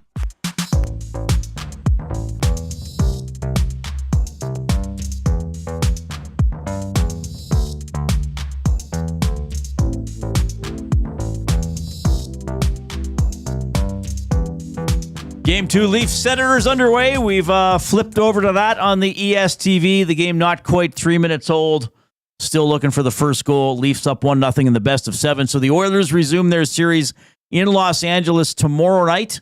This show will be extended till 6:30, so we will go 3 to 6:30 instead of our usual 3 to 6. And then Tom Gazzola and Hernan Salas will take over at 6:30 for a 90-minute edition of the GCL Diesel Oil Stream pregame show. as the Oilers will try to even up that series after the wild 6-5 loss last night to the Los Angeles Kings. McDavid finished with 4 points. Bouchard had 3 assists. Kuzmenko and Kempe both had a goal and 2 assists for the Los Angeles Kings as they took the first game of that series. Do you have your coaching tonight, Jay? I do. Yes, it's practice number 2 for the Ardrossan Packers. We're going to install the offense tonight. How many plays? 1. Okay. For now. You're gonna work to perfect this play. This is 5-on-5 flag football. So you have a center, okay, a quarterback, and either 3 receivers or 2 receivers and a running back. Okay. We're going to have a running back in the backfield. Okay. So I want to show them how to set up. Where do you stand? If we say, wide, I got to give them names for their position. So WR1, WR2. That's too long. Yeah. Needs shorter names. X, Y. Yeah. Combo, tango, alpha cut. And then we're gonna do some one-on-ones tonight, Reid. We're gonna do some one-on-one tackling drills. Now, by tackling, I mean flagging. But you got to be in position to grab the flag and make sure it comes off. You don't want to be fishing. Yeah. So we're gonna put them in a phone booth. We're gonna send them down a narrow alleyway of cones. Okay. And say, beat this person. Oh, nice. Beat them. Now, what is allowed in terms of blocking? Can you actually block somebody? You can't block. You could screen, maybe. You can get in the way and stand there. You could run beside somebody so they can't cut towards the ball carrier. That's right. And but there's no shoving or hands-on or anything like that. Okay. No. Now, what about is the person who snaps the ball, yes, the center, is that person eligible to catch a pass? 100%. Okay. And quite often utilized. And is the quarterback allowed to run or must they throw? So the quarterback can't cross the line of scrimmage. Unless they do some sort of a trick play where the quarterback gets the ball back on a reverse or something. Are there handoffs though? Yeah. Okay, but the quarterback cannot just take off and run. No. Okay. But we're gonna have some misdirection plays. Let's just put it that way. I know that there's the enemy. Yeah, I'm sure opposing coaches are tuning in to scout you. Are probably trying to glean a little look into the Packers the playbook. Milne mind. But I'll have you know, you will not misdirection. All right, so we've got some ballers. How do you advance the ball? Is it 10 yards for a first down? Is it different? So what it is you play on I think it's a 70-yard field. Leafs up 1-0. A 70-yard field. You have 4 plays to get to half. Once you get to half, you have another 4 plays to get to the end zone. And then there's no kicking. No kicking. So if you don't make it to half, you turn over the ball and the other team starts from their 5-yard line. Oh, okay. Coming out. Oh, they don't get it where the turnover happened. Okay. No. So, I mean, really, Reid, you gotta have touchdowns. Couple athletes. They just say it's 1. It's like a goal, or do they give 6? Yeah, this doesn't matter. I'm not even sure. Are there converts? That's a great question. Yeah, we gotta we'll have find to look out at the old rule book. I've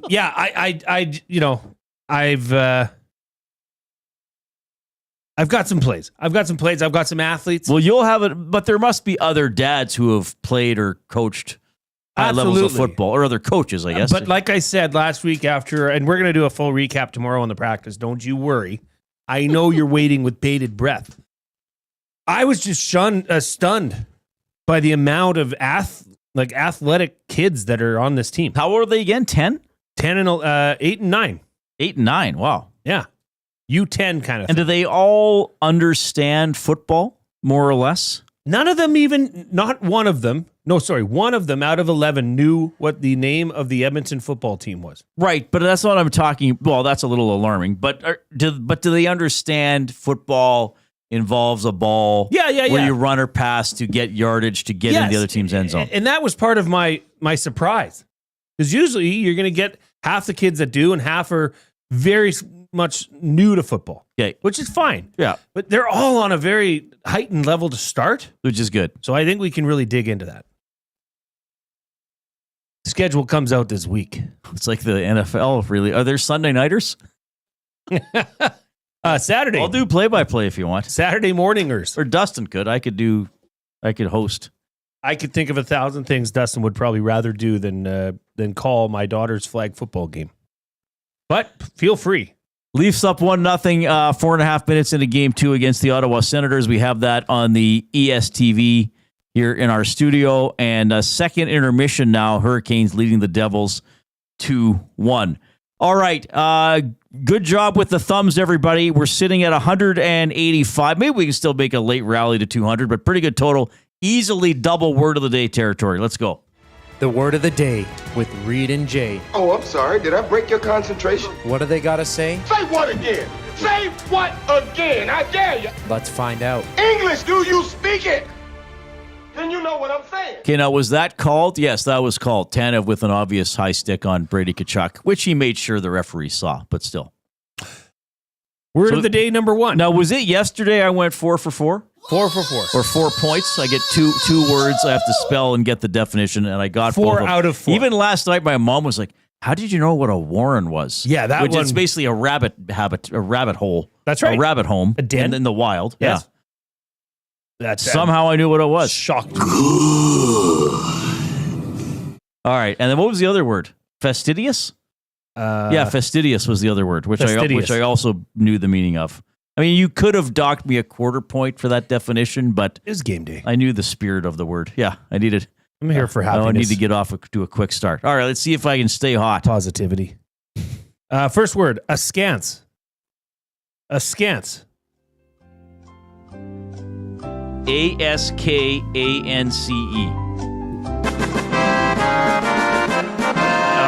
I don't think I know what it means. Oh, you gotta love Whistle Dog in the nasty chat. Just posting thumb.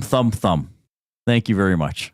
Thank you, Whistle Dog. Askance. I should know this, but I don't. I'm just gonna talk and extend time here to see if I can figure it out. Askance. This is an adverb. So I will say it is to do something quickly and sloppily. Your face looked like, oh, you might be right. No, tuba guy, please humiliate Reid. Askance, with an attitude or look of suspicion or disapproval. Oh, okay. Attitude or look of suspicion or disapproval. That's a great word, askance. That was submitted by a listener. Actually, both of these today are submitted by a listener. So wait a minute, you're getting stuff that I don't know about word of the day? Or is this from this list of 4,000 words? What was the Australian gentleman that sent you all the words? Yes. Did you ever use some of his? Yes. So I never know the source of these words. No. Like it could be someone I know saying, hey, fool, Reid with this one. Yeah, you never know where the these little words come bastard. from. This is from someone you know. Really? Yeah. Who? I can't say. Sworn to secrecy. Seriously? Jeez. Yeah, bro. All right. Second word of the day. It's a good word. So would you say that I looked askance at Dano's head snap? Second word of the day. Panacea. Panacea. I think I know this. Panacea. Okay, and this is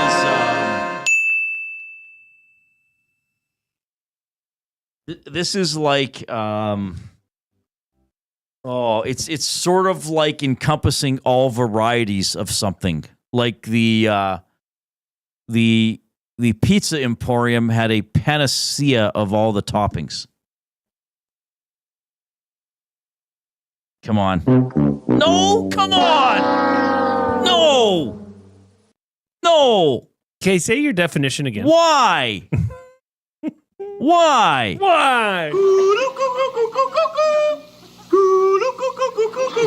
I said in... Was that your Nancy Kerrigan? Yes, that was my Nancy Kerrigan. Yeah, somebody just came in and hit me in the knee with a metal bar. We shouldn't laugh at that. No, that was terrible. Yeah, I'm a Poor bad Nancy. person. Poor Nancy, we're sorry. We're sorry, Nancy. What was my definition? Somebody posted in the nasty chat what I said. I said encompassing all varieties of something. A solution or remedy for all difficulties or diseases. No, I was totally wrong. But I knew it was something all-encompassing. That's right. So you could maybe give me all part. 0.1. I could. Give me 0.1. I could. I really could. But I was... Okay, so say it again. A solution or remedy for all difficulties or diseases. Okay. Because I know pan means All. sort of all, or, like, because what was the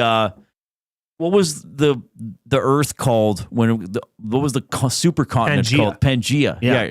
And a panorama, right, is like Yes. a all-around view of something, right? A pan pizza is a pizza that takes up the whole. D-Rock says a great song by Rush from their Caress of Steel album. Oh, nice. Panacea. D-Rock also said, I have a funny feeling this may be the Leafs' year, LOL. D-Rock always puts LOL at this. I'm like, you mean it? Are you joking? Are you mocking us? Is he mocking my Leafs stuff?